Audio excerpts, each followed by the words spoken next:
वो बताइए, green green आ रहा है ऊपर? ठीक, काट दें। ना ना वो कर दिया।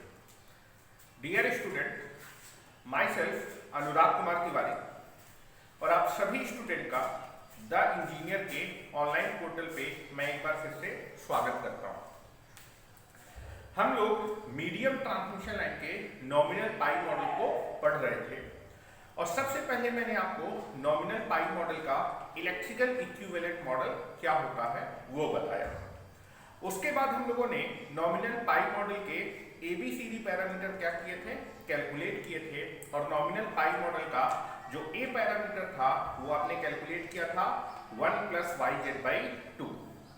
B पैरामीटर z के बराबर आया था और जो C पैरामीटर था that is equal to y bracket में 1 + yz/4 और वहीं D पैरामीटर की वैल्यू आपकी आई थी 1 + yz/2। नॉमिनल पाई मॉडल के ABCD पैरामीटर कैलकुलेट करने के बाद आपने देखा था कि A पैरामीटर आपका D पैरामीटर के बराबर आया था, तो यहां से आपने एक कंक्लूजन निकाला था कि जो नॉमिनल पाई मॉडल होता है वो एक सिमेट्रिकल नेटवर्क को क्या करता है, रिप्रेजेंट करता है। अगर मैं नॉमिनल पाई मॉडल को आपके सेंटर से कट करूं तो आपका नॉमिनल पाई मॉडल दो इक्वल पार्ट्स में क्या हो जाएगा, डिवाइड हो जाएगा। तो दैट इज नथिंग बट आपका नॉमिनल पाई मॉडल एक सिमेट्रिकल नेटवर्क को क्या करता है, रिप्रेजेंट करता है। साथ ही साथ आप देखेंगे मीडियम ट्रांसमिशन लाइन के नॉमिनल पाई मॉडल को बनाने के लिए आपने ट्रांसमिशन लाइन के R, L और C पैरामीटर को क्या किया था, कंसीडर किया था।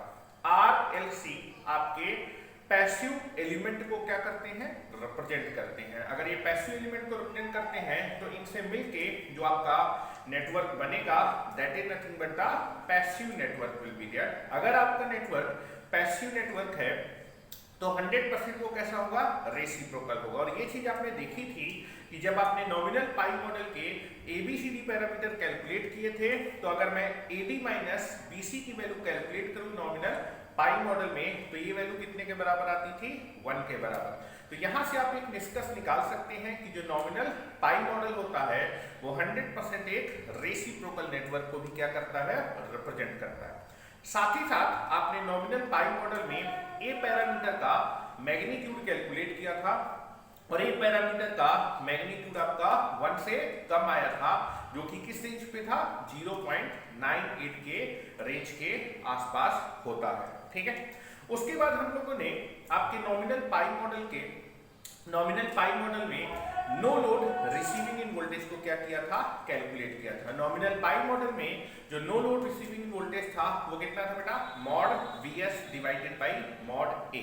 ठीक है, और आप देखेंगे आपके A पैरामीटर का जो मैग्नीट्यूड है वो 1 से कम होता है। तो नॉमिनल पाई मॉडल में जब आपने no load receiving end voltage को कैलकुलेट किया था वो सेंडिंग इन वोल्टेज से क्या आया था बेटा, ज्यादा आया था। ठीक है, तो इसका मतलब हम लोगों ने एक और कंक्लूजन लिखा था कि नॉमिनल पाई मॉडल में कौन सा इफेक्ट देखने को मिलता है, फेरेंटी इफेक्ट देखने को मिलता है। किस कंडीशन में, नो लोड कंडीशन में, क्योंकि no load receiving end voltage का मैग्नीट्यूड सेंडिंग इन वोल्टेज से ज्यादा होता है। साथ ही साथ अगर मैं कंपेयर करूं नॉमिनल पाई मॉडल और नॉमिनल टी मॉडल की तो दोनों ही केस में जो नो लोड रिसीविंग वोल्टेज था वो कितना था बेटा, mod (VS/mod A) और दोनों ही केस में आपका A पैरामीटर का मैग्नीट्यूड 0.98 के आसपास था, जिससे आप देखेंगे कि दोनों ही केस में no load receiving end voltage का जो मैग्नीट्यूड था वो सेंडिंग इन वोल्टेज के मैग्नीट्यूड से ज्यादा था और साथ ही साथ दोनों ही केस में no load receiving end voltage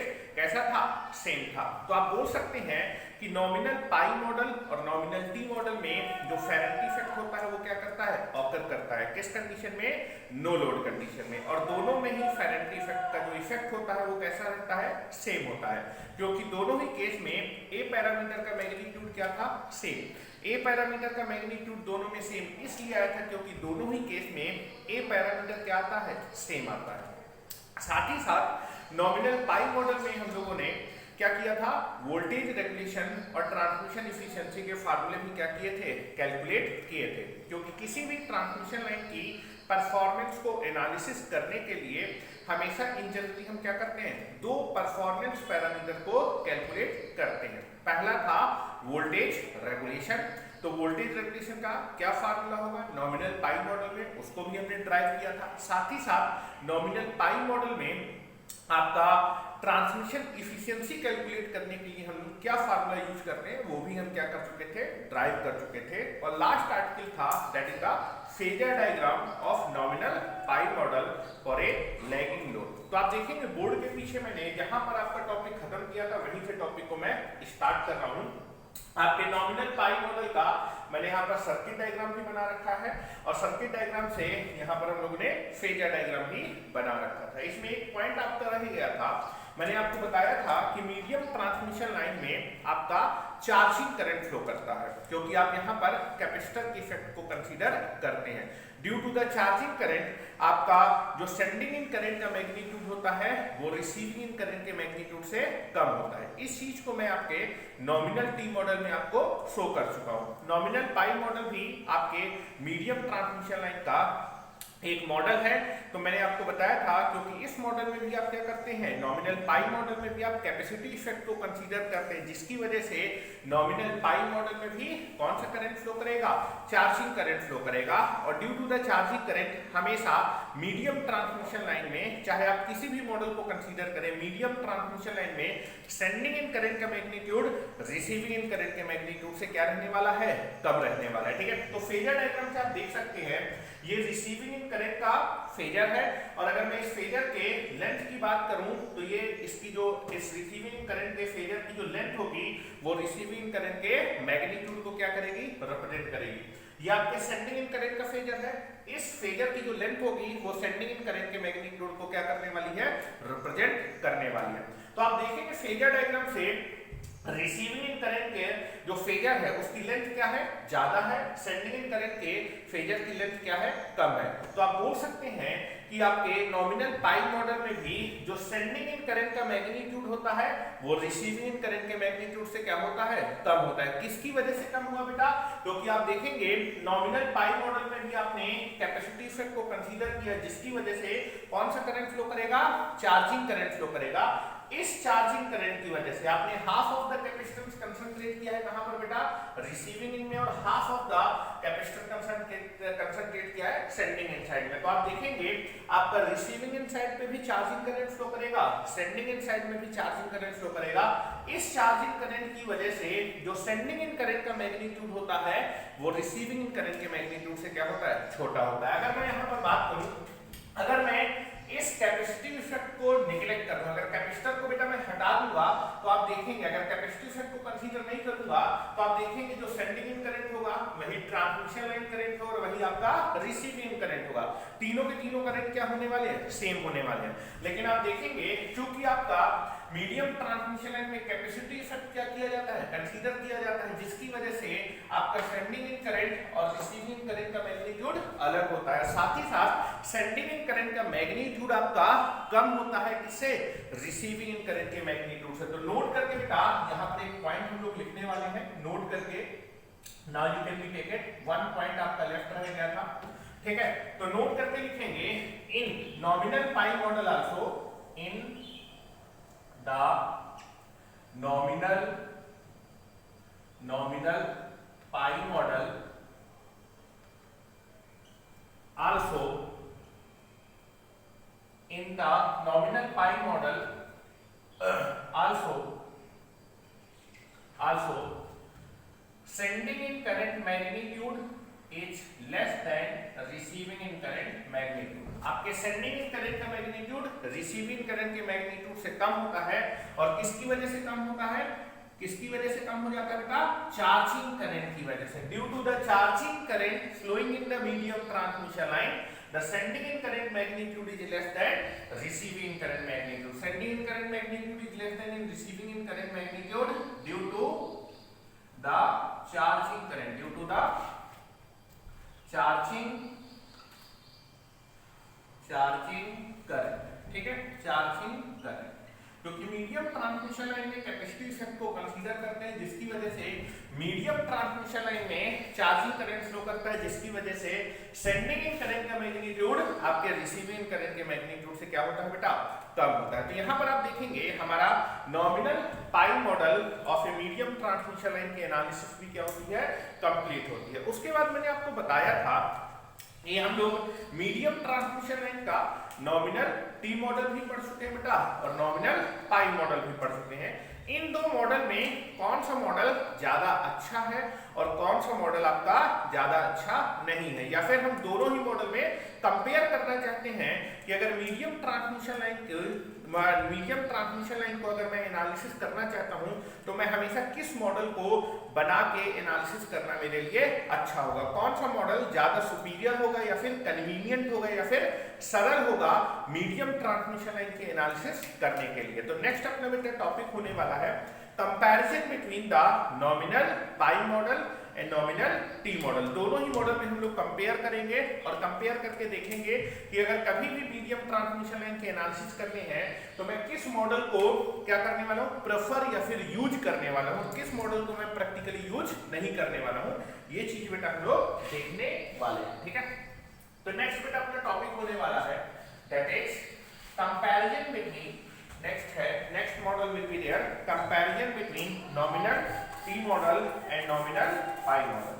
दोनों ही मॉडल में हम लोग कंपेयर करने वाले हैं और कंपेयर करके हम लोग देखेंगे कि कौन सा मॉडल हमारे मीडियम ट्रांसमिशन लाइन की एनालिसिस करने के लिए ज्यादा सुपीरियर है। ठीक है, कौन सा मॉडल ज्यादा बेस्ट रहेगा, किस मॉडल में आपका कम टाइम लगेगा, कम इक्वेशंस बनेंगी, उस मॉडल को हम लोग यहाँ पर देखने वाले हैं। ठीक है, और जनरली आप देखेंगे कि जब भी आप मीडियम ट्रांसमिशन लाइन की एनालिसिस करते हैं तो आप जैसे लोड फ्लो एनालिसिस हो गई, लोड फ्लो एनालिसिस में जनरली आप जो है मीडियम ट्रांसमिशन लाइन की एनालिसिस करने के लिए हमेशा नॉमिनल पाई मॉडल क्या करते हैं, यूज करते हैं, या फिर जनरली आप देखेंगे कि पावर सिस्टम में आपकी मीडियम ट्रांसमिशन लाइन की एनालिसिस करने के लिए हमेशा नॉमिनल पाई मॉडल ही यूज किया जाता है। तो ये जो मॉडल है वो सबसे ज्यादा यूज किया जाने वाला मॉडल है। क्यों ऐसा है ये चीज मैं आपको बताने वाला हूँ। ठीक है, तो कुछ अगर आपको बेसिक्स मालूम होंगे बेटा तो आपको चीजें समझने में काफी आसानी होगी और वही चीजें हम लोग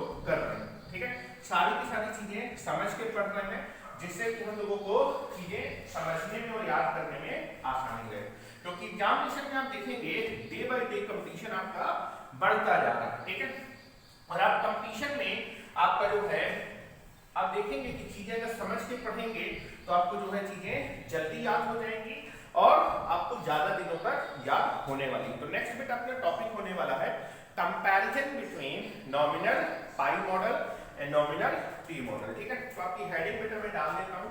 नेक्स्ट अपनी हेडिंग है कंपैरिजन बिटवीन, नेक्स्ट है comparison between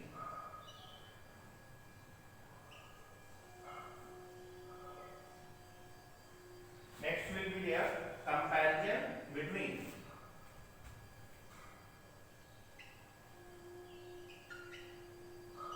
comparison between nominal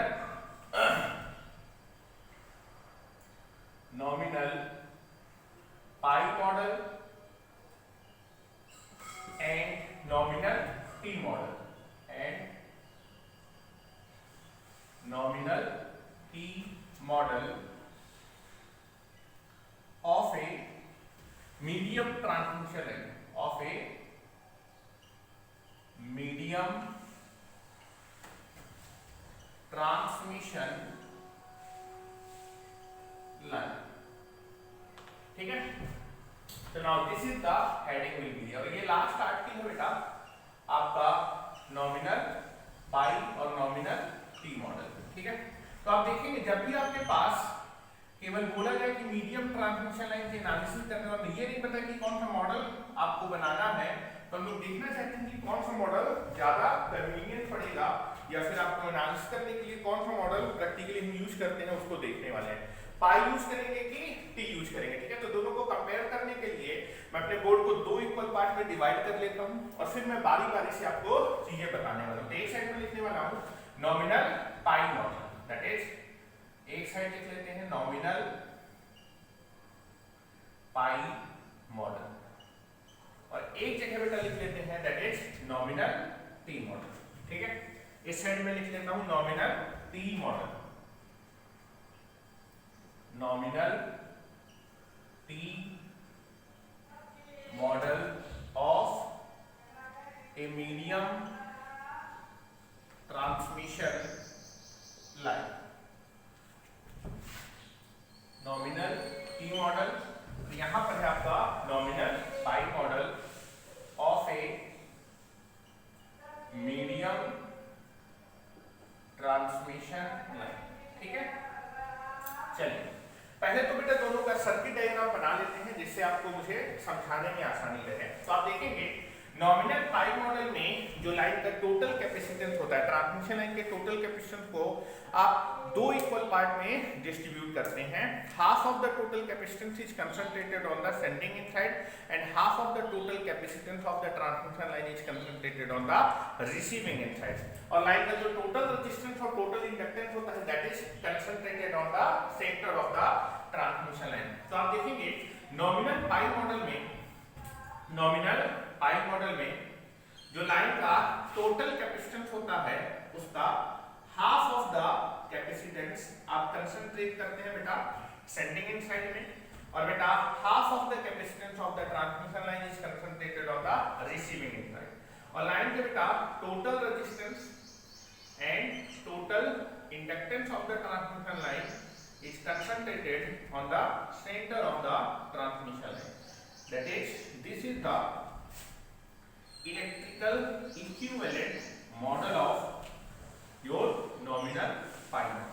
तो nominal pi model का मैंने electrical equivalent model बनाया हुआ। ठीक है, तो आप बोलेंगे that is half of the capacitance, और half of the capacitance की वजह से आप बोल सकते हैं half of the admittance of the transmission line is concentrated on the sending end side and half of the capacitance या फिर half of the admittance of the transmission line is concentrated on the receiving end side। और line का जो total resistance है and total inductance, जिसकी वजह से आप बोल सकते हैं total series impedance of the transmission line is concentrated on the centre of the transmission line. ठीक है, उसके बाद आप बोलेंगे now this is the sending end side. तो सेंडिंग इन वोल्टेज को आप रिप्रेजेंट कर रहे हैं बेटा Vs। Now sending end voltage can be represented by Vs। ठीक है, now that sending end voltage can be represented by Vs, और सेंडिंग इन करंट को आप रिप्रेजेंट करते हैं बेटा Is। सेंडिंग इन करंट को रिप्रेजेंट करते हैं Is। ये सेंडिंग इन करंट बेटा इस नोड में पहुंचने के बाद इन दोनों ब्रांच में डिवाइड हो जाएगा।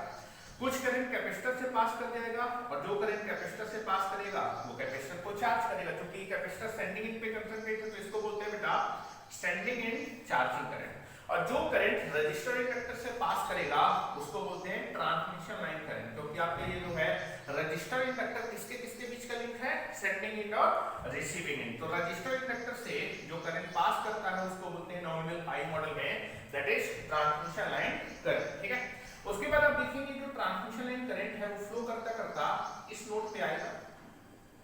ठीक है, और इस नोड पे आने के बाद ये ट्रांसमिशन लाइन करंट इन दोनों ब्रांच में डिवाइड हो जाएगा। जो करंट कैपेसिटर से पास करेगा वो कैपेसिटर को चार्ज करेगा, और ये कैपेसिटर रिसीविंग इन पे कंसंट्रेट है तो इसको बोलेंगे रिसीविंग इन चार्जिंग करंट, और बाकी का करंट आपके रिसीविंग इन से क्या कर जाएगा, फ्लो कर जाएगा। ठीक है, रिसीविंग इन करंट को रिप्रेजेंट करते हैं IR से, और रिसीविंग इन वोल्टेज को रिप्रेजेंट करते हैं बेटा दैट इज VR से। और this is the receiving end voltage can be represented bye VR। आगे बेटा लोड लगा हुआ जिसको मैंने शो नहीं किया। तो this is nothing but the electrical equivalent model of nominal pi model. वहीं अगर मैं बात करूं नॉमिनल टी मॉडल में लाइन का जो टोटल कैपेसिटेंस होता है that is concentrated on the centre of the transmission line. वहीं आप देखेंगे half of the transmission line is concentrated on the sending end side and half of the transmission line is concentrated on the receiving end side.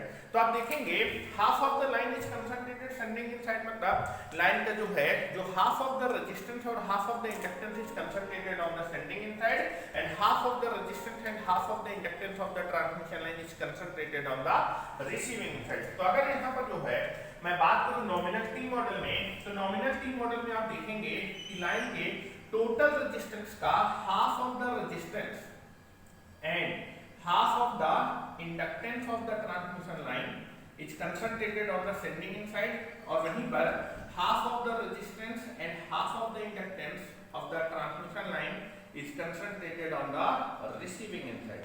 और वहीं अगर मैं total capacitance की बात करूं तो लाइन का जो टोटल कैपेसिटेंस होगा that is concentrated on the centre of transmission, ठीक है, that is concentrated on the center of the transmission line. So this is nothing but the electrical equivalent model of nominal T model. तो nominal T model में line के total resistance का half of the resistance, line के total inductance का half of the inductance is concentrated on the sending end side.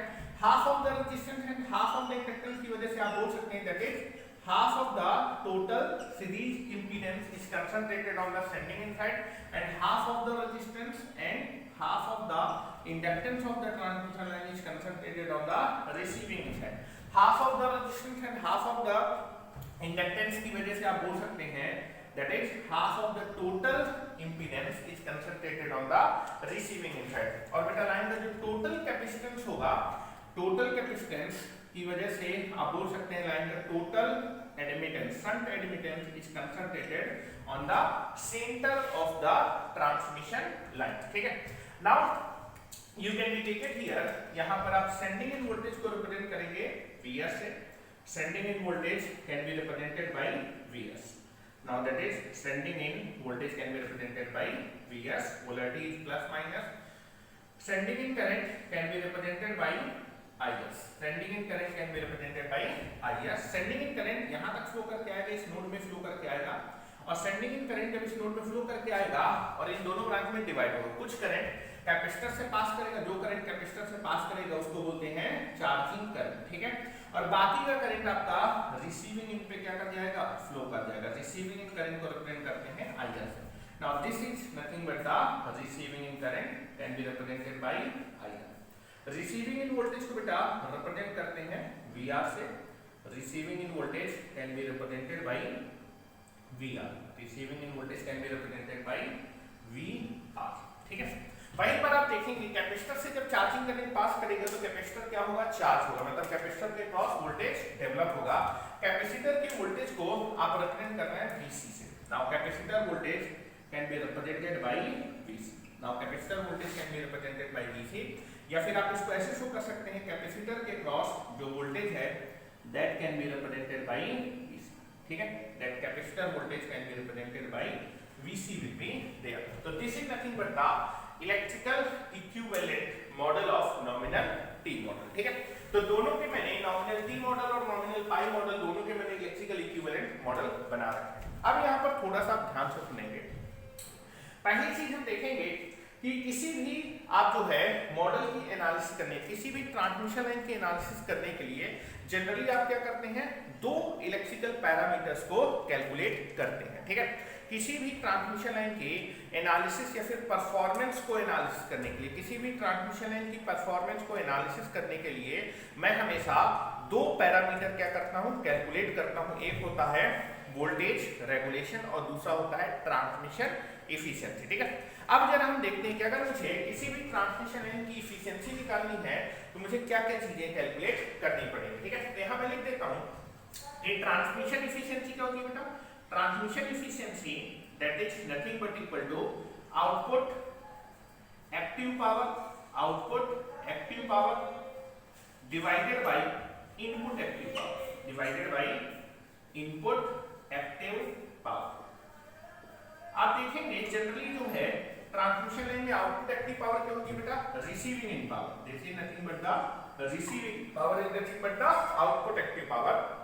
Input active power क्या होती है, आप देखेंगे जनरली आपको ट्रांसमिशन लाइन में रिसीविंग इन के पैरामीटर आपको मालूम होते हैं। जनरली आपको रिसीविंग इन पे पावर का डिमांड, मतलब रिसीविंग में कितनी पावर चाहिए, कितने वोल्टेज पे चाहिए, तो रिसीविंग का वोल्टेज और पावर डिमांड मालूम होता है, ठीक है। वहां से आप क्या करते हैं, आप रिसीविंग करंट को कैलकुलेट करते हैं। लेकिन सेंडिंग इन के वोल्टेज और करंट या फिर पावर आपको नहीं मालूम तो उसको कैलकुलेट करना होता है। तो आप देखेंगे हमेशा ट्रांसमिशन लाइन में आउटपुट पावर आपको मालूम होती है, तो मैं इनपुट पावर को भी किसके टर्म में लिखने की कोशिश करता हूं, आउटपुट। तो आप देखेंगे जो इनपुट पावर जो कि सेंडिंग इन पावर होगी, दैट सेंडिंग इन पावर या फिर input power is nothing but the output power plus losses. जो भी आप ट्रांसमिशन लाइन में इनपुट से पावर भेजेंगे उसमें से कुछ पावर ट्रांसमिशन लाइन में क्या हो जाएगा, लॉस हो जाएगा, और बची हुई पावर कहां पर ट्रांसमिट हो जाएगी, आउटपुट में ट्रांसमिट हो जाएगी। तो आप जो है इनपुट पावर को क्या लिख सकते हैं बेटा, आउटपुट पावर प्लस लॉसेज। तो आप देखेंगे कभी भी आपको ट्रांसमिशन एफिशिएंसी अगर कैलकुलेट करनी है, ट्रांसमिशन एफिशिएंसी कैलकुलेट करने का फार्मूला क्या होता है, ट्रांसमिशन लाइन में receiving end power divided bye receiving end power plus losses. आप देखेंगे रिसीविंग इन पावर आपको क्या होती है बेटा, नोन होती है, this is nothing but the known parameter. अगर आपको ट्रांसमिशन एफिशिएंसी निकालनी है तो आपको हमेशा क्या निकालने पड़ेंगे, आपकी लाइन में कितना एक्टिव पावर में लॉस हो रहा है। तो आप देखेंगे ट्रांसमिशन लाइन में एक्टिव पावर में लॉस किसमें होता है, रजिस्टर में। रजिस्टर के लॉस को निकालने के लिए आपको रजिस्टर के करंट को क्या करना पड़ेगा, कैलकुलेट करना पड़ेगा। तो नॉमिनल पाई मॉडल में रजिस्टर से कौन सा करंट फ्लो कर रहा है, ट्रांसमिशन लाइन करंट को कैलकुलेट करना फ्लो कर रहा है। तो आप देखेंगे नॉमिनल पाई मॉडल में रजिस्टर से कौन सा करंट फ्लो कर रहा है, ट्रांसमिशन लाइन करंट फ्लो कर रहा है। अगर मैं इस ट्रांसमिशन लाइन करंट को कैलकुलेट कर लूंगा तो रजिस्टर में कितना एक्टिव पावर में लॉस होगा। अगर एक्टिव पावर में आपको लॉस मालूम चल जाएगा तो आप देखेंगे कि लॉसेज भी मालूम है, आपको रिसीविंग इन पावर भी मालूम है, तो आप ट्रांसमिशन एफिशिएंसी निकाल सकते हैं। तो आप देखेंगे जनरली अगर आप जो है किसी भी ट्रांसमिशन लाइन में ट्रांसमिशन एफिशिएंसी निकालना चाहते हैं तो आपको उस ट्रांसमिशन लाइन में लॉस निकालना पड़ेगा, एक्टिव पावर में लॉस कितना हो रहा है। एक्टिव पावर में लॉस निकालना है, आपकी ट्रांसमिशन लाइन में एक्टिव पावर में लॉस किसमें होगा, रजिस्टर में होगा, और रजिस्टर में लॉस निकालने के लिए आपको रजिस्टर के करंट को निकालना होगा। तो आप देखेंगे कि अगर मैं नॉमिनल पाई मॉडल में लॉस निकालना चाहता हूं तो मुझे रजिस्टर के करंट को कैलकुलेट करना पड़ेगा। रजिस्टर से कौन सा करंट पास कर रहा है, ट्रांसमिशन लाइन करंट पास कर रहा है। तो नॉमिनल पाई मॉडल में अगर आप ट्रांसमिशन एफिशिएंसी कैलकुलेट करना चाहते हैं तो आपको ट्रांसमिशन लाइन करंट कैलकुलेट करना पड़ेगा। वहीं पर अगर मैं नॉमिनल टी मॉडल की बात करूं, नॉमिनल टी मॉडल में अगर मैं लॉसेज निकालूं कि एक्टिव पावर में लॉस कहां हो रहा है, ट्रांसमिशन लाइन में एक्टिव पावर में लॉस कहां हो रहा है, तो आप देखेंगे ट्रांसमिशन लाइन में एक्टिव पावर में लॉस केवल किसमें होगा, रजिस्टर में, और यहां पर रजिस्टर में। इस हाफ ऑफ द रजिस्टर से कौन सा करंट पास कर रहा है, सेंडिंग इन करंट पास कर रहा है, और इस हाफ ऑफ द रजिस्टर से कौन सा करंट पास कर रहा है, रिसीविंग करंट पास कर रहा है। तो नॉमिनल टी मॉडल में अगर आप ट्रांसमिशन एफिशिएंसी कैलकुलेट करना चाहते हो तो आपको सेंडिंग इन करंट कैलकुलेट करना पड़ेगा और रिसीविंग इन करंट कैलकुलेट करना पड़ेगा। जैसे ही ये दोनों करंट कैलकुलेट हो जाएंगे आपके लाइन में लॉसेज आ जाएंगे, लाइन में लॉसेज आते ही आप जो है ट्रांसमिशन एफिशिएंसी को कैलकुलेट कर सकेंगे, ठीक है। तो आप देखेंगे नॉमिनल पाई और नॉमिनल टी मॉडल में अगर आप ट्रांसमिशन एफिशिएंसी निकालना चाहते हैं तो आपको जो है नॉमिनल पाई में ट्रांसमिशन लाइन करंट को कैलकुलेट करना पड़ेगा और नॉमिनल टी मॉडल में सेंडिंग इन और रिसीविंग इन करंट को क्या करना पड़ेगा, कैलकुलेट करना होगा। दूसरा अगर मैं बात करूं वोल्टेज रेगुलेशन की, ठीक है, वोल्टेज रेगुलेशन अगर बेटा मैं कैलकुलेट करना चाहता हूं तो मुझे क्या क्या चीजें कैलकुलेट करनी पड़ेगी। तो आपको मैंने बताया था कि वोल्टेज रेगुलेशन क्या होता है। वोल्टेज रेगुलेशन का मतलब कि जब आप अपनी ट्रांसमिशन लाइन को नो लोड कंडीशन से फुल लोड कंडीशन में लेके आते हैं तो रिसीविंग इन वोल्टेज में कितना फ्लक्चुएशन या फिर कितना चेंज होता है, that change is nothing but known as a voltage regulation, ठीक है। तो आप देखेंगे जब मैं अपनी ट्रांसमिशन लाइन को नो लोड कंडीशन पे करूंगा, जब भी मैं अपनी ट्रांसमिशन लाइन को नो लोड कंडीशन में करूंगा तो ट्रांसमिशन लाइन में कोई भी करंट जनरली फ्लो नहीं करता। फॉर एग्जांपल यहां पर आप इस चीज को समझने के लिए शॉर्ट ट्रांसमिशन लाइन कंसीडर करते हैं, क्योंकि मीडियम ट्रांसमिशन लाइन में वेरी स्मॉल नो लोड के समय चार्जिंग करंट फ्लो करता है जो कि बहुत कम होता है, तो उसको आप निगलेक्ट नहीं कर सकते। तो जनरली आप मान सकते हैं नो लोड के समय जब आप ट्रांसमिशन लाइन को नो लोड कंडीशन पे करते हैं तो ट्रांसमिशन लाइन में नो लोड का मतलब रिसीविंग में कोई भी लोड कनेक्ट नहीं है। नो लोड में आपके नो लोड के समय जब रिसीविंग इन को आप क्या कर देंगे, ओपन सर्किट कर देंगे। तो आप देखेंगे जनरली जब transmission line no load condition पे होती है तो ट्रांसमिशन लाइन में कोई भी करंट फ्लो नहीं करता। अगर ट्रांसमिशन लाइन में कोई भी करंट फ्लो नहीं करेगा तो ट्रांसमिशन लाइन में कोई भी लॉस नहीं होगा। तो जनरली नो लोड के समय जो सेंडिंग इन वोल्टेज होता है वही किसके बराबर हो जाता है, रिसीविंग इन के बराबर हो जाता है। लेकिन जब आप ट्रांसमिशन लाइन को नो लोड से किस कंडीशन पे लेके आते हैं, फुल लोड पे। फुल लोड का मतलब क्या हुआ, लोड को कनेक्ट करना। रेटेड लोड को जब आप कनेक्ट करते हैं, जैसे ही आप रिसीविंग में लोड को कनेक्ट करेंगे आपकी ट्रांसमिशन लाइन में क्या फ्लो करेगा, करंट फ्लो करेगा। अगर ट्रांसमिशन लाइन में करंट फ्लो करेगा तो ट्रांसमिशन लाइन में क्या भी आएगा, ड्रॉप आएगा। और आप देखेंगे जितना ज्यादा ड्रॉप होगा उतना ही आपके रिसीविंग में क्या होती जाएगी, कमी होती जाएगी। तो आप देखेंगे अगर मेरे लाइन को मैं जब फुल लोड कंडीशन पे लेके आऊंगा तो जितना ज्यादा ड्रॉप मेरी ट्रांसमिशन लाइन में होगा उतना ही ज्यादा मेरा रिसीविंग इन वोल्टेज में क्या होती जाएगी, कमी होती जाएगी। तो जनरली आप देखेंगे कि अगर आपकी ट्रांसमिशन लाइन में ड्रॉप ज्यादा है तो आपके नो लोड से फुल लोड पे रिसीविंग इन वोल्टेज में फ्लक्चुएशन क्या होगा, ज्यादा होगा। तो इन जनरल यहाँ पर ये चीज हम लोगों ने समझे कि जब मैं अपनी ट्रांसमिशन लाइन को नो लोड कंडीशन पे रखता हूँ तो नो लोड के समय आपकी ट्रांसमिशन लाइन में कोई भी करंट पास नहीं करता, तो पूरा का पूरा जो सेंडिंग इन वोल्टेज होता है, पूरा का पूरा जो सेंडिंग इन वोल्टेज होता है वो किसके बराबर हो जाता है बेटा, रिसीविंग इन वोल्टेज के बराबर हो जाता है। ठीक है, तो आप देखेंगे जो सेंडिंग इन वोल्टेज है वही आपका रिसीविंग इन पे आपको दिखने वाला है नो लोड के समय। नो लोड के समय आपकी ट्रांसमिशन लाइन में कोई भी करंट पास नहीं करता, जिसकी वजह से जो रिसीविंग इन वोल्टेज होता है वो सेंडिंग इन वोल्टेज के बराबर होता है। वहीं जैसे ही आप अपनी ट्रांसमिशन लाइन को फुल लोड कंडीशन पे लेके आएंगे, फुल लोड का मतलब जैसे ही आप उसमें लोड कनेक्ट करेंगे आपकी ट्रांसमिशन लाइन में क्या फ्लो करेगा, करंट फ्लो करेगा, जिसकी वजह से आपकी ट्रांसमिशन लाइन में क्या आएंगे, ड्रॉप आएंगे। जितना ज्यादा ड्रॉप होगा उतना ही आपका रिसीविंग इन वोल्टेज की वैल्यू क्या होती जाएगी, कमी होती जाएगी, मतलब उतना ही ज्यादा क्या होता जाएगा, फ्लक्चुएशन होता जाएगा। ठीक है, तो आप देखेंगे जनरली वोल्टेज रेगुलेशन का मतलब होता है कि आप देखेंगे वोल्टेज रेगुलेशन जनरली क्या होता है कि आपके नो लोड से फुल लोड में जब मैं अपनी ट्रांसमिशन लाइन को लेके आता हूं तो मेरे वोल्टेज में फ्लक्चुएशन कितना होगा, कितना चेंज आएगा, जितना ड्रॉप होगा। ठीक है, तो आप देखेंगे अगर लाइन में ड्रॉप ज्यादा होगा तो आपका फ्लक्चुएशन भी ज्यादा होगा, अगर आपकी लाइन में ड्रॉप कम होगा तो फ्लक्चुएशन भी कम होगा। तो इन जनरली आप जो है आप सिंपलिसिटी के लिए समझ सकते हैं कि voltage regulation is nothing but equal to drop in the transmission line. जितना ज्यादा ड्रॉप ट्रांसमिशन लाइन में होगा उतना ही ज्यादा वोल्टेज रेगुलेशन होगा, और जितना कम ड्रॉप होगा उतना ही कम वोल्टेज रेगुलेशन होने वाला है। ठीक है, तो जनरली आप देखेंगे वोल्टेज रेगुलेशन को निकालने के लिए आपको लाइन में क्या निकालना पड़ेगा, ड्रॉप निकालना पड़ेगा। ठीक है, अगर आप लाइन में ड्रॉप निकालना चाहते हैं तो आपको लाइन के करंट को क्या करना पड़ेगा, कैलकुलेट करना पड़ेगा। तो आप देखेंगे नॉमिनल पाई मॉडल में अगर आप देखना चाहते हैं कि किस मॉडल में वोल्टेज रेगुलेशन ज्यादा होता है या फिर वोल्टेज रेगुलेशन कम होता है, या फिर वोल्टेज रेगुलेशन अगर आप किसी भी मॉडल में नॉमिनल पाई मॉडल में अगर वोल्टेज रेगुलेशन निकालना चाहते हैं, फिर नॉमिनल टी मॉडल में वोल्टेज रेगुलेशन निकालना चाहते हैं, तो वोल्टेज रेगुलेशन निकालने के लिए आपको क्या निकालना पड़ेगा। तो जनरली वोल्टेज रेगुलेशन क्या होता है, लाइन का ड्रॉप, जितना लाइन में ड्रॉप होगा उतना ही वोल्टेज में क्या आने वाला है, चेंज या फिर कमी आने वाली है। ठीक है, नो लोड से फुल लोड में। तो आप देखेंगे अगर नॉमिनल पाई मॉडल में आप वोल्टेज रेगुलेशन निकालना चाहते हैं तो आपको इस ट्रांसमिशन लाइन में ड्रॉप निकालना पड़ेगा। ट्रांसमिशन लाइन में ड्रॉप निकालने के लिए आप देखेंगे कि आपको कौन सा करंट निकालना पड़ेगा, नॉमिनल पाई मॉडल में अगर ड्रॉप निकालना चाहते हैं तो नॉमिनल पाई मॉडल में जो ड्रॉप होगा that is nothing but the impedance के क्रॉस जो ड्रॉप होगा that is nothing but the आपकी ट्रांसमिशन लाइन में ड्रॉप होने वाला है। तो नॉमिनल पाई मॉडल में अगर मैं वोल्टेज ड्रॉप या फिर वोल्टेज रेगुलेशन को निकालना चाहता हूं तो मुझे कौन सा करंट निकालना पड़ेगा, ट्रांसमिशन लाइन करंट निकालना पड़ेगा। वहीं अगर मैं बात करूं नॉमिनल टी मॉडल में वोल्टेज रेगुलेशन निकालने का मतलब लाइन में आप क्या निकाल लीजिए, ड्रॉप निकाल लीजिए। तो आप देखेंगे अगर आप जो है नॉमिनल टी मॉडल में वोल्टेज रेगुलेशन निकालना चाहते हैं तो that is half of the transmission line.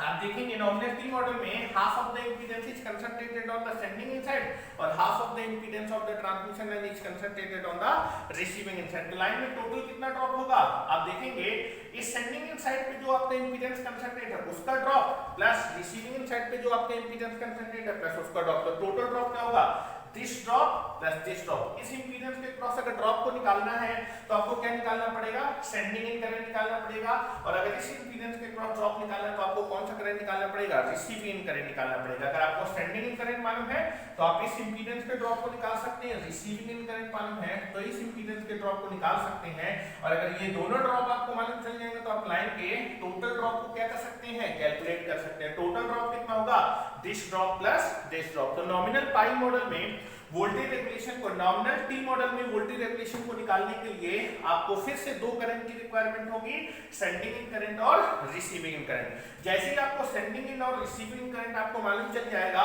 तो नॉमिनल टी मॉडल में लाइन में कितना ड्रॉप होगा उसको आप कैलकुलेट कर लेंगे, और लाइन का जो ड्रॉप होता है वही जनरली क्या होता है, वोल्टेज रेगुलेशन। वहीं अगर मैं नॉमिनल पाई मॉडल की बात करूं तो नॉमिनल पाई मॉडल में अगर आप वोल्टेज रेगुलेशन निकालना चाहते हो तो लाइन में ड्रॉप निकालना पड़ेगा, और लाइन में टोटल कितना ड्रॉप होगा, that is the voltage drop across the impedance. Impedance के ड्रॉप को निकालने के लिए आपको ट्रांसमिशन लाइन करंट को क्या करना पड़ेगा, कैलकुलेट करना पड़ेगा। तो आप देखेंगे कि अगर मैं दोनों ही लाइन में आपका रेगुलेशन निकालना चाहता हूं तो नॉमिनल पाई मॉडल में रेगुलेशन निकालने के लिए मुझे ट्रांसमिशन लाइन करंट कैलकुलेट करना पड़ेगा, और नॉमिनल टी मॉडल में अगर आप जो है वोल्टेज रेगुलेशन निकालना चाहते हैं तो फिर से दो करंट को कैलकुलेट करना पड़ेगा, sending end current and receiving current. तो जनरली आप देखेंगे कि अगर मैं दोनों में आपका जो है दोनों ही मॉडल की परफॉर्मेंस को, अगर मैं मीडियम ट्रांसमिशन लाइन में नॉमिनल पाई मॉडल और नॉमिनल टी मॉडल की परफॉर्मेंस को एनालिसिस करना चाहता हूं तो मुझे एक तो वोल्टेज रेगुलेशन निकालना पड़ेगा, दूसरा आपके ट्रांसमिशन इफिशिएंसी। अगर मैं पाई मॉडल में आपका वोल्टेज रेगुलेशन निकालूंगा तो मुझे जनरली क्या मालूम होना चाहिए, ट्रांसमिशन लाइन करंट, और अगर मुझे ट्रांसमिशन इफिशिएंसी निकालनी है तो भी मुझे कौन सा करंट मालूम होना चाहिए, ट्रांसमिशन लाइन करंट। तो जैसे ही आप जो है ट्रांसमिशन लाइन करंट को नॉमिनल पाई मॉडल में कैलकुलेट कर लेंगे, आप अपने वोल्टेज रेगुलेशन को भी कैलकुलेट कर सकते हैं और ट्रांसमिशन लाइन लॉस को भी कैलकुलेट कर सकते हैं। नॉमिनल टी मॉडल में अगर आपको वोल्टेज रेगुलेशन और आपका ट्रांसमिशन इफिशिएंसी निकालना है तो आपको दो करंट का रिक्वायरमेंट होगा। अगर आप जो है वोल्टेज रेगुलेशन निकालना चाहते हैं तो भी आपको सेंडिंग इन और रिसीविंग करंट कैलकुलेट करना पड़ेगा, साथ ही साथ अगर आप जो है ट्रांसमिशन इफिशिएंसी को कैलकुलेट करना चाहते हैं तो भी आपको सेंडिंग इन और रिसीविंग करंट कैलकुलेट करना पड़ेगा। जैसे ही नॉमिनल टी मॉडल में सेंडिंग इन करंट और रिसीविंग इन करंट आपके कैलकुलेट हो जाएंगे, आपका वोल्टेज रेगुलेशन और आपका ट्रांसमिशन इफिशिएंसी कैलकुलेट हो जाएगी। तो आप देखेंगे कि पहला चीज हम लोग यहां पर देखेंगे कि आपका जो है नॉमिनल पाई मॉडल को अगर आप एनालिसिस करना चाहते हैं, इसकी परफॉर्मेंस को एनालिसिस करना चाहते हैं तो मेन कंपोनेंट क्या है, कौन सा करंट निकालना पड़ेगा, ट्रांसमिशन लाइन करंट को आपको क्या करना पड़ेगा, कैलकुलेट करना पड़ेगा। अब आप देखेंगे क्योंकि मैं एसी ट्रांसमिशन पढ़ा रहा हूं, एसी ट्रांसमिशन के केस में हर एक एलिमेंट क्या ऑफर करता है, इंपीडेंस ऑफर करता है। तो आप देखेंगे आप जो है अगर वोल्टेज रेगुलेशन निकालना चाहते हैं या फिर आप जो है ट्रांसमिशन इफिशिएंसी निकालना चाहते हैं तो इस ट्रांसमिशन लाइन करंट को निकालना, किसी भी ब्रांच के करंट को निकालने के लिए आपको क्या क्या मालूम होना चाहिए। अगर मैं किसी भी ब्रांच के करंट को निकालना चाहता हूं, आप देखेंगे आप इस ब्रांच में कौन सा करंट फ्लो कर रहा है, ट्रांसमिशन लाइन। अगर मैं इस ब्रांच के करंट को निकालना चाहता हूं तो एसी के केस में ब्रांच का क्या मालूम होना चाहिए, इंपीडेंस मालूम होना चाहिए, साथ ही साथ उस ब्रांच के दोनों टर्मिनल के विभव मालूम होने चाहिए। तो आप देखेंगे जैसे ही आप देखेंगे अगर मुझे ट्रांसमिशन लाइन का करंट कैलकुलेट हो जाएगा, नॉमिनल पाई मॉडल में अगर मैं ट्रांसमिशन लाइन के करंट को कैलकुलेट कर लूंगा तो मैं इस ब्रांच में ड्रॉप भी निकाल सकता हूं। ड्रॉप निकालने का मतलब वोल्टेज रेगुलेशन कैलकुलेट हो जाएगा, साथ ही साथ आप रजिस्टर में कितने एक्टिव पावर में लॉस हो रहा है उस लॉस को भी निकाल सकते हैं, मतलब आपका जो है ट्रांसमिशन इफिशिएंसी कैलकुलेट हो जाएगी। तो आप देखेंगे जैसे ही आपको जो है ट्रांसमिशन लाइन करंट कैलकुलेट होगा, आपके सारे परफॉर्मेंस पैरामीटर कैलकुलेट हो जाएंगे। आप देखेंगे इस ब्रांच का करंट निकालना, एसी ट्रांसमिशन है, किसी भी ब्रांच के करंट, एसी ट्रांसमिशन में हर एक ब्रांच क्या ऑफर करती है, इंपीडेंस ऑफर करती है। तो अगर मैं इस ब्रांच के करंट को निकालना चाहता हूं तो मुझे इस ब्रांच का इंपीडेंस मालूम होना चाहिए, ब्रांच का इंपीडेंस आपको मालूम है, साथ ही साथ इस ब्रांच के दोनों टर्मिनल के विभव मालूम होने चाहिए। तो आप देखेंगे कि इस ब्रांच के अगर इस सिरे का विभव मालूम चल गया, इस सिरे का विभव मालूम चल गया, साथ ही साथ इस ब्रांच का इंपीडेंस मालूम है तो मैं इस ट्रांसमिशन लाइन के करंट को बड़ी आसानी से निकाल सकता हूं। तो आप देखेंगे कि अगर मैं इस ट्रांसमिशन लाइन के करंट को निकालना चाहता हूं तो मुझे बेटा दो नोड के विभव मालूम है। कितने नोड में कंसीडर करूंगा, एक तो इस नोड को कंसीडर करूंगा, दूसरा इस नोड को। जैसे ही मुझे इन दोनों नोड के विभव मालूम चल जाएंगे, इस ब्रांच के इंपीडेंस आपको मालूम है, आप इस करंट को निकाल लेंगे। तो जनरली आप देखेंगे नॉमिनल पाई मॉडल की परफॉर्मेंस को एनालिसिस करने के लिए आप केवल और केवल कितने नोड कंसीडर कर रहे हैं, दो नोड को कंसीडर कर रहे हैं। वहीं अगर मैं बात करूं नॉमिनल टी मॉडल में, नॉमिनल टी मॉडल में अगर नॉमिनल टी मॉडल की परफॉर्मेंस को एनालिसिस करना है, मतलब वोल्टेज रेगुलेशन निकालना है, साथ ही साथ आपको ट्रांसमिशन इफिशिएंसी निकालनी, तो आपको दो ब्रांच के करंट मालूम होने चाहिए, एक तो सेंडिंग इन करंट और दूसरा रिसीविंग इन करंट। तो आप देखेंगे अगर आप एसी के केस में हर एक ब्रांच क्या ऑफर करती है, इंपीडेंस ऑफर करती है, इंपीडेंस। तो आप देखेंगे इस ब्रांच में कौन सा करंट फ्लो कर रहा है, सेंडिंग इन करंट फ्लो कर रहा है। तो आप देखेंगे सेंडिंग इन करंट को निकालना है, मतलब इस ब्रांच के करंट को निकालना है। अगर मैं किसी भी ब्रांच के करंट को निकालूंगा तो मुझे उस ब्रांच के दोनों सिरों के विभव मालूम होने चाहिए, अगर आप किसी भी ब्रांच के करंट को निकालना चाहते हो तो उस ब्रांच के दोनों सिरों के विभव, इस सिरे का विभव और इस सिरे का विभव मालूम, जैसे मुझे इन दोनों सिरे का विभव मालूम चल जाएगा, साथ ही साथ इस ब्रांच का इंपीडेंस मालूम है, मैं इस सेंडिंग इन करंट को निकाल सकता हूं। तो आप देखेंगे सेंडिंग इन करंट को निकालने के लिए आपको इन दोनों नोड के विभव को मालूम होना चाहिए। तो सेंडिंग इन करंट को निकालने के लिए मैं इन दो नोड को कंसीडर करूंगा, साथ ही साथ आप देखेंगे दूसरा आपको कौन सा करंट भी चाहिए, रिसीविंग इन करंट भी चाहिए। तो आप देखेंगे रिसीविंग इन करंट क्या है, इस ब्रांच का करंट है, और आप देखेंगे इस ब्रांच के करंट को निकालने के लिए इस ब्रांच के दोनों सिरों के आपको क्या मालूम होने चाहिए, विभव, मतलब इस सिरे का विभव मालूम होना चाहिए और इस सिरे का। जैसे ही आपको इन दोनों सिरे का विभव मालूम चल जाएगा, साथ ही साथ इस ब्रांच का इंपीडेंस मालूम है, तो आप रिसीविंग इन करंट को भी बड़ी आसानी से निकाल सकते हैं। तो आप देखेंगे सेंडिंग इन करंट को निकालने के लिए आपने इन दो नोड को कंसीडर करना पड़ेगा और रिसीविंग इन करंट को निकालने के लिए इन दो नोड को कंसीडर करना पड़ेगा। तो नॉमिनल टी मॉडल में कितने नोड को कंसीडर करेंगे, सेंडिंग इन और रिसीविंग करंट को निकालने के लिए 1, 2 और 3 नोड को कंसीडर करना पड़ेगा। आप देखेंगे जिस नेटवर्क में ज्यादा नोड कंसीडर करेंगे, जिस नेटवर्क में ज्यादा नोड होंगे उनमें नंबर ऑफ इक्वेशंस भी क्या होंगी, ज्यादा होंगी। अगर नंबर ऑफ इक्वेशंस ज्यादा होंगी तो उनको सॉल्व करने में टाइम लगेगा, और अगर सॉल्व करने में टाइम लगेगा तो आपके आंसर को निकालने में आपको ज्यादा टाइम लगने वाला है। जनरली आप देखेंगे कि आपके नॉमिनल पाई मॉडल में अगर आप ट्रांसमिशन लाइन के करंट को निकालना चाहते हैं तो आपको 2 ही नोड को कंसीडर करना पड़ रहा है। वहीं आप नॉमिनल टी मॉडल में अगर आप जो है सेंडिंग इन और रिसीविंग इन करंट को निकालना चाहते हैं तो 3 नोड को कंसीडर करना है। जिस मॉडल में ज्यादा नोड होंगे उसमें आपको ज्यादा इक्वेशंस का रिक्वायरमेंट होगा, जितनी ज्यादा इक्वेशन होंगी उतना ही ज्यादा आपको जो है क्या करने वाला है, एनालिसिस करने में टाइम लगने वाला है। जनरली आप देखेंगे पावर सिस्टम में अगर मैं बात करूं, पावर सिस्टम में जैसे लोड फ्लो स्टडी होती है या आपकी ऑनलाइन स्टडी होती है, या फिर जो भी लोड फ्लो एनालिसिस होती है वो ऑनलाइन एनालिसिस होती है। मतलब आप देखेंगे ऑनलाइन एनालिसिस में क्या होता है कि अगर आपका किसी भी इलेक्ट्रिकल नेटवर्क में आपके जितने ज्यादा नोड होंगे उसमें उतनी ही ज्यादा इक्वेशंस बनने वाली हैं, जितनी ज्यादा इक्वेशन होंगी उतनी ही आपको कंप्यूटर पे मेमोरी का रिक्वायरमेंट क्या होगा, ज्यादा होगा। अगर मेमोरी का रिक्वायरमेंट कंप्यूटर में ज्यादा होगा तो आपका रिस्पॉन्स कैसा होने वाला है, स्लो होने वाला है, ठीक है।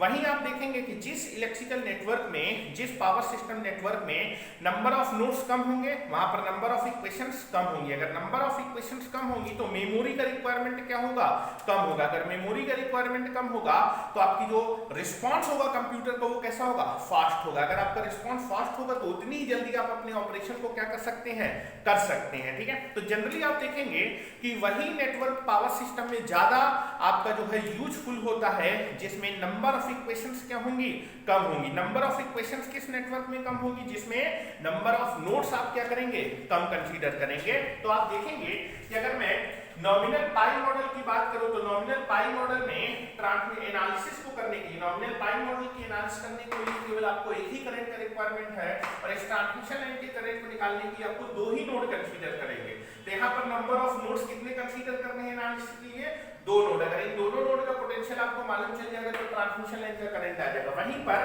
नॉमिनलिटी मॉडल में तो अगर नॉमिनलिटी मॉडल के परफॉर्मेंस को एनालिसिस करना चाहते हैं तो आपको 2 करंट का रिक्वायरमेंट है। इन 2 करंट को निकालने के लिए आपको कितने नोड कंसीडर करने पड़ेंगे, 1, 2 और 3 नोड कंसीडर करने पड़ेंगे। तो नॉमिनलिटी मॉडल में आपका नंबर ऑफ नोड्स ज्यादा है, अगर नंबर ऑफ नोड्स ज्यादा कंसीडर करने पड़े हैं तो आपके नंबर ऑफ इक्वेशंस भी ज्यादा बनेंगे। अगर नंबर ऑफ इक्वेशंस ज्यादा हैं तो इससे आपको जो है अपने वेरिएबल्स को निकालने के लिए ज्यादा टाइम लगने वाला है। तो यहाँ पर परफॉर्मेंस को एनालिसिस करने में आपको टाइम रिक्वायरमेंट ज्यादा होगा और यहाँ पर टाइम रिक्वायरमेंट कम होगा। तो यहाँ पर बेटा मैं लिख देता हूँ, अगर मैं अपने ट्रांसमिशन लाइन करंट को निकालूं, इस ट्रांसमिशन लाइन करंट को निकालने के लिए आपको कितने नोड कंसीडर करने पड़ रहे हैं, 2 नोड कंसीडर करने पड़ेंगे। तो नाउ आप देखेंगे आपका ट्रांसमिशन लाइन का करंट इस ब्रांच का करंट है, ब्रांच के करंट को निकालने के लिए ब्रांच के दोनों सिरों के क्या मालूम होने चाहिए, विभव, ठीक है। साथ ही साथ ब्रांच का इंपीडेंस भी मालूम होना चाहिए। तो ब्रांच का इंपीडेंस मालूम है और बेटा इस ब्रांच के करंट को निकालने के लिए 2 नोड के विभव। आप देखेंगे नॉमिनल पाई मॉडल की एनालिसिस करने के लिए कितने नोड कंसीडर कर रहे हैं, एक नोड ये और दूसरा नोड ये, ठीक है। जरा ये बताओ नोड 1 का विभव कितना होगा, आप देखेंगे आपका जो है जो नोड 1 का विभव है वो कितना होगा। तो आप देखेंगे जो कैपेसिटर है वो किसके क्रॉस लगा है, सेंडिंग इन के क्रॉस लगा है। That sending end voltage is nothing but equal to capacitor voltage. इस कैपेसिटर के क्रॉस कितना वोल्टेज आएगा बेटा, that capacitor voltage is nothing but equal to sending end voltage, ठीक है। This is nothing but the sending end voltage. तो आप देखेंगे इस पॉइंट का पोटेंशियल निकालना है, ठीक है। तो आप देखेंगे कि जो के आपका कैपेसिटर है, that capacitor is connected across the sending end. तो sending end voltage is nothing but the voltage across the capacitor. अगर मैं इसको ग्राउंड कंसीडर कर लूं तो इस पॉइंट का पोटेंशियल कितना होगा, ये 0 है। जब मैं इसको क्रॉस करूंगा तो लो से हाई पे आ जाऊंगा, मेरा विभव कितना हो जाएगा, बढ़ जाएगा। कितना बढ़ जाएगा, Vs।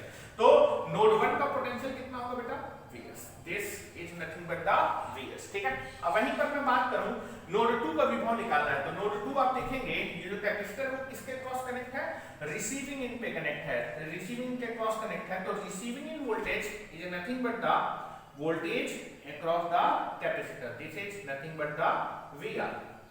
तो आप देखेंगे इस कैपेसिटर के क्रॉस, ये जो कैपेसिटर है वो रिसीविंग के क्रॉस कनेक्ट है, तो receiving end voltage nothing but equal to capacitor voltage. अगर मैं इस पॉइंट को ग्राउंड पोटेंशियल पे कंसीडर करूंगा तो इस पॉइंट का पोटेंशियल कितना होगा, Vr। तो नोड 2 का पोटेंशियल कितना होगा, Vr। अगर आपको बेटा इस ब्रांच के करंट को निकालना है तो इस ब्रांच के करंट को निकालने के लिए इन दो नोड के विभव मालूम होने चाहिए, दोनों नोड के विभव मालूम और ब्रांच का इंपीडेंस में मालूम, तो मैं इस करंट को कैलकुलेट कर सकता हूं। तो आप देखेंगे अगर आप नॉमिनल पाई मॉडल के परफॉर्मेंस को एनालिसिस करना चाहते हो तो ट्रांसमिशन लाइन करंट आपको मालूम होना चाहिए। ट्रांसमिशन लाइन करंट के लिए इन दो नोड का विभव मालूम होना चाहिए और इस ब्रांच का इंपीडेंस भी मालूम है, इन दोनों नोड का विभव भी मालूम है।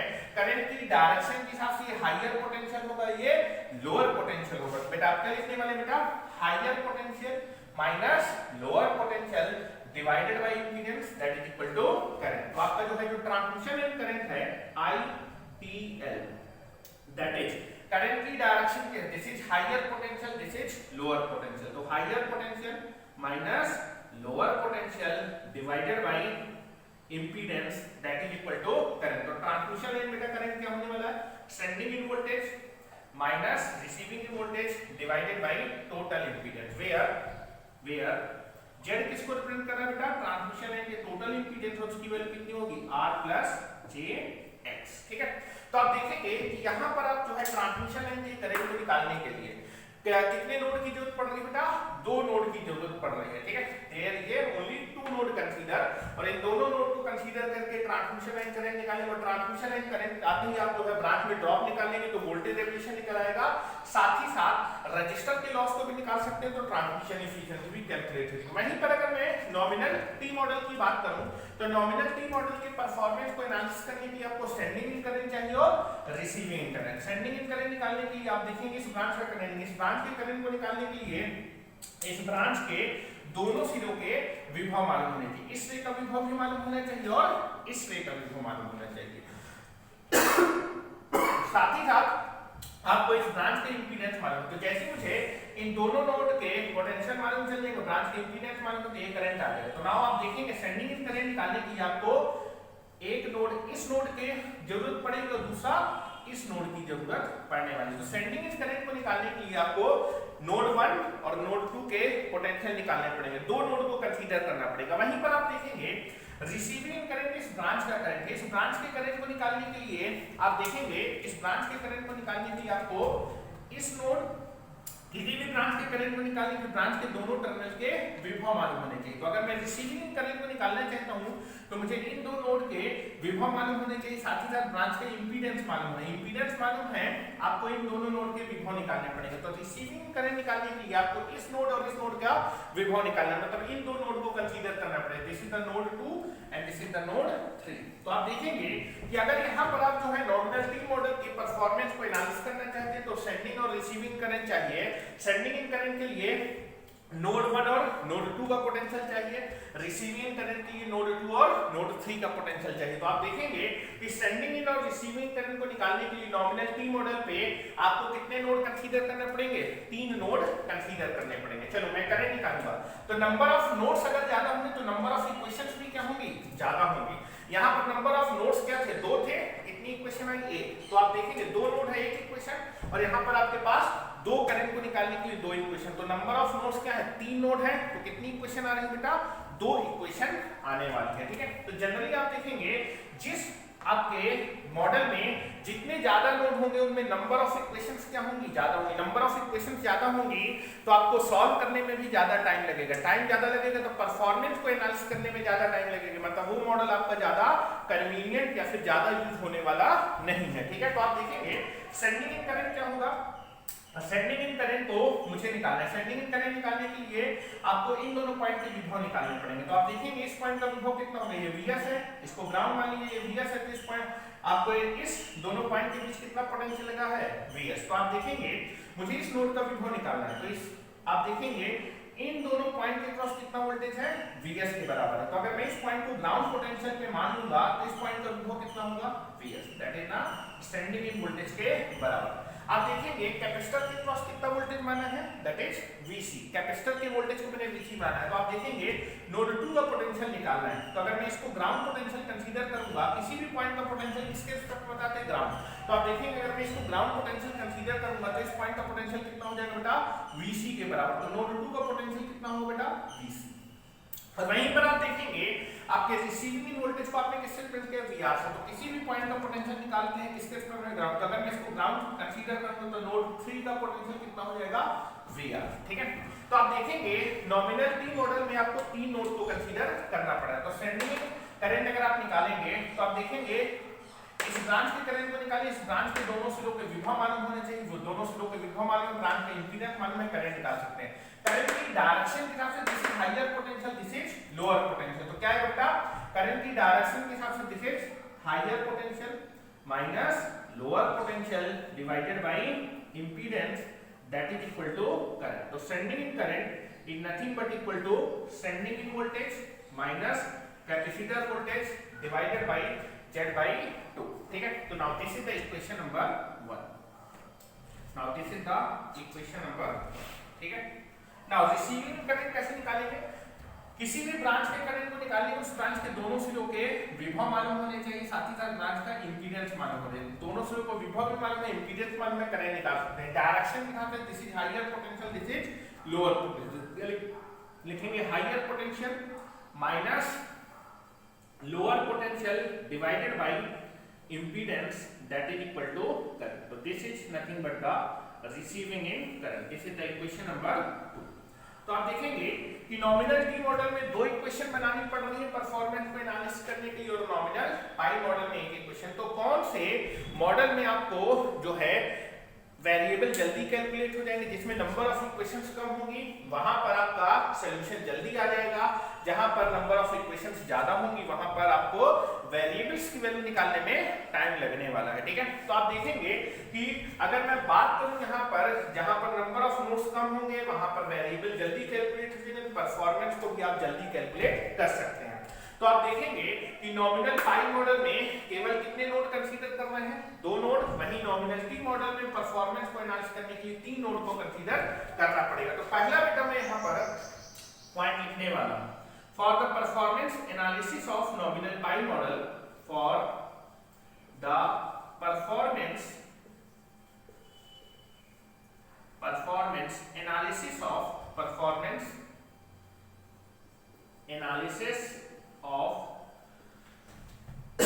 nominal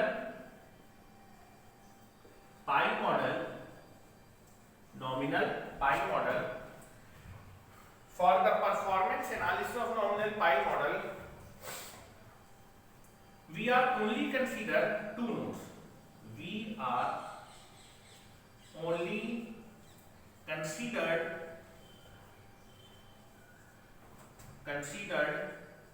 2 nodes. कितने नोड को कंसीडर करना पड़ता है एनालिसिस के नॉमिनल पाई मॉडल में? अगर आप परफॉर्मेंस को एनालिसिस करना चाहते हैं तो केवल कितने नोड को कंसीडर करना पड़ता है? 2 नोड। अगर मैं इन 2 नोड को कंसीडर करूंगा तो आपका जो है ट्रांसमिशन लाइन करंट कैलकुलेट हो जाएगा, जिससे मेरा रेगुलेशन और आपका ट्रांसमिशन एफिशिएंसी दोनों कैलकुलेट। वहीं पर अगर मैं बात करूं दैट इज, तो आप देखेंगे कि जिस मॉडल में नंबर ऑफ नोड्स कम होंगे उस मॉडल में एनालिसिस करना आसान होगा, क्योंकि नंबर ऑफ इक्वेशंस क्या होंगी, कम होंगी। वहीं पर for the performance analysis for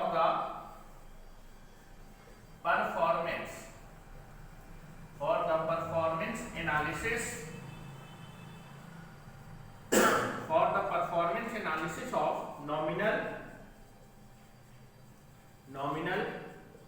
T model, for the performance analysis of nominal T model, we are considered considered 3 node. कितने नोड कंसीडर करने पड़ेंगे? 3 नोड को कंसीडर करना पड़ेगा। तो आप देखेंगे नॉमिनल टी में नंबर ऑफ नोड्स कंसीडरेशन क्या है? ज्यादा, और नॉमिनल पाई में नंबर ऑफ नोड कंसीडरेशन कम है।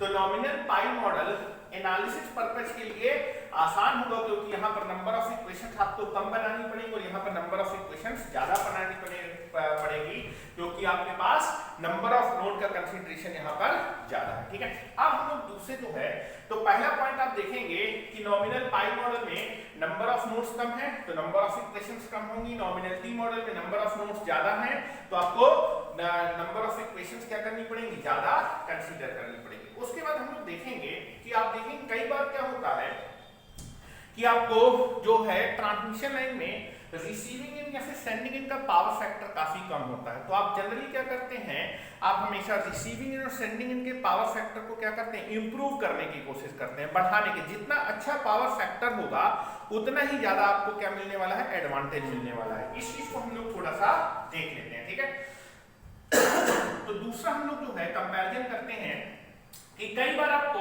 रिसीविंग एंड का पावर फैक्टर पुअर होता है तो उसके पावर फैक्टर को इंप्रूव करना पड़ता है। कई बार ट्रांसमिशन लाइन में सेंडिंग एंड का पावर फैक्टर आपका पुअर होता है तो उस पावर फैक्टर को भी आपको क्या करना पड़ता है? इंप्रूव करना पड़ता है। और आप देखेंगे पावर फैक्टर को इंप्रूव करने के लिए अगर आप रिसीविंग एंड के पावर फैक्टर को इंप्रूव करना चाहें तो रिसीविंग एंड पे आपको एक्सटर्नली क्या करना पड़ेगा? कैपेसिटर बैंक लगाना पड़ेगा। फिर जनरली फॉर सिंपलिसिटी आप बोल सकते हैं कैपेसिटर को कनेक्ट करना पड़ेगा एक्सटर्नली। और वहीं अगर आपके पास सेंडिंग एंड का पावर फैक्टर पुअर है और उस पावर फैक्टर को आप इंप्रूव करना चाहते हैं तो आपको सेंडिंग एंड साइड पे क्या करना पड़ेगा? एक्सटर्नली कैपेसिटेंस कनेक्ट करना पड़ेगा। तो आप देखेंगे आपके किस मॉडल में एक्सटर्नल कैपेसिटेंस को कनेक्ट करना ज्यादा आसान है, या फिर किस मॉडल पे एक्सटर्नल कैपेसिटेंस को आप लाइन के ट्रांसमिशन लाइन के कैपेसिटेंस के साथ ज्यादा आसानी से कंपेयर कर सकते हैं। तो आप देखेंगे, थोड़ा सा मैं आपको बता देता हूं। आप देखेंगे जनरली जो है आप बोलते हैं कि जो पावर फैक्टर होना चाहिए वो कैसा होना चाहिए? ज्यादा होना चाहिए, क्योंकि जितना ज्यादा पावर फैक्टर होगा उतना ही ज्यादा आपको एडवांटेज होने वाला है। ठीक है, तो जनरली यहाँ पर हम तो फॉर एग्जांपल इस चीज को बेटा मैं जब जो है पावर फैक्टर इंप्रूवमेंट पढ़ाऊंगा तो मैं आपको बताऊंगा, लेकिन अभी कुछ चीजों को समझने के लिए आप थोड़ी सी चीजें यहाँ पर समझ सकते हैं। मान लीजिए आपके पास एक ट्रांसमिशन लाइन है बेटा, ध्यान से देखिए बेटा, ये एक ट्रांसमिशन लाइन है, this is a transmission line. ठीक है, now this is transmission line और इस ट्रांसमिशन लाइन में एक लोड कनेक्ट है बेटा, this is the load, this is the load will be there, this is load. ठीक है, now this is receiving side पे लोड कनेक्ट है, दैट इज वीआर। तो लोड के क्रॉस बेटा कितना वोल्टेज जाएगा? वीआर। ठीक है, receiving voltage nothing but the voltage across the load. और इस लोड को आप कितनी पावर ट्रांसमिट कर रहे हैं? मान लीजिए दैट इज आप रिसीविंग पावर ही आपकी लोड पावर होती है, तो मान लीजिए लोड को आप कितनी पावर ट्रांसमिट कर रहे हैं? That is PL watt power transmit कर रहे हैं। ठीक है, लोड का जो power factor, load power factor को मैं रख रहा हूं cos फाई।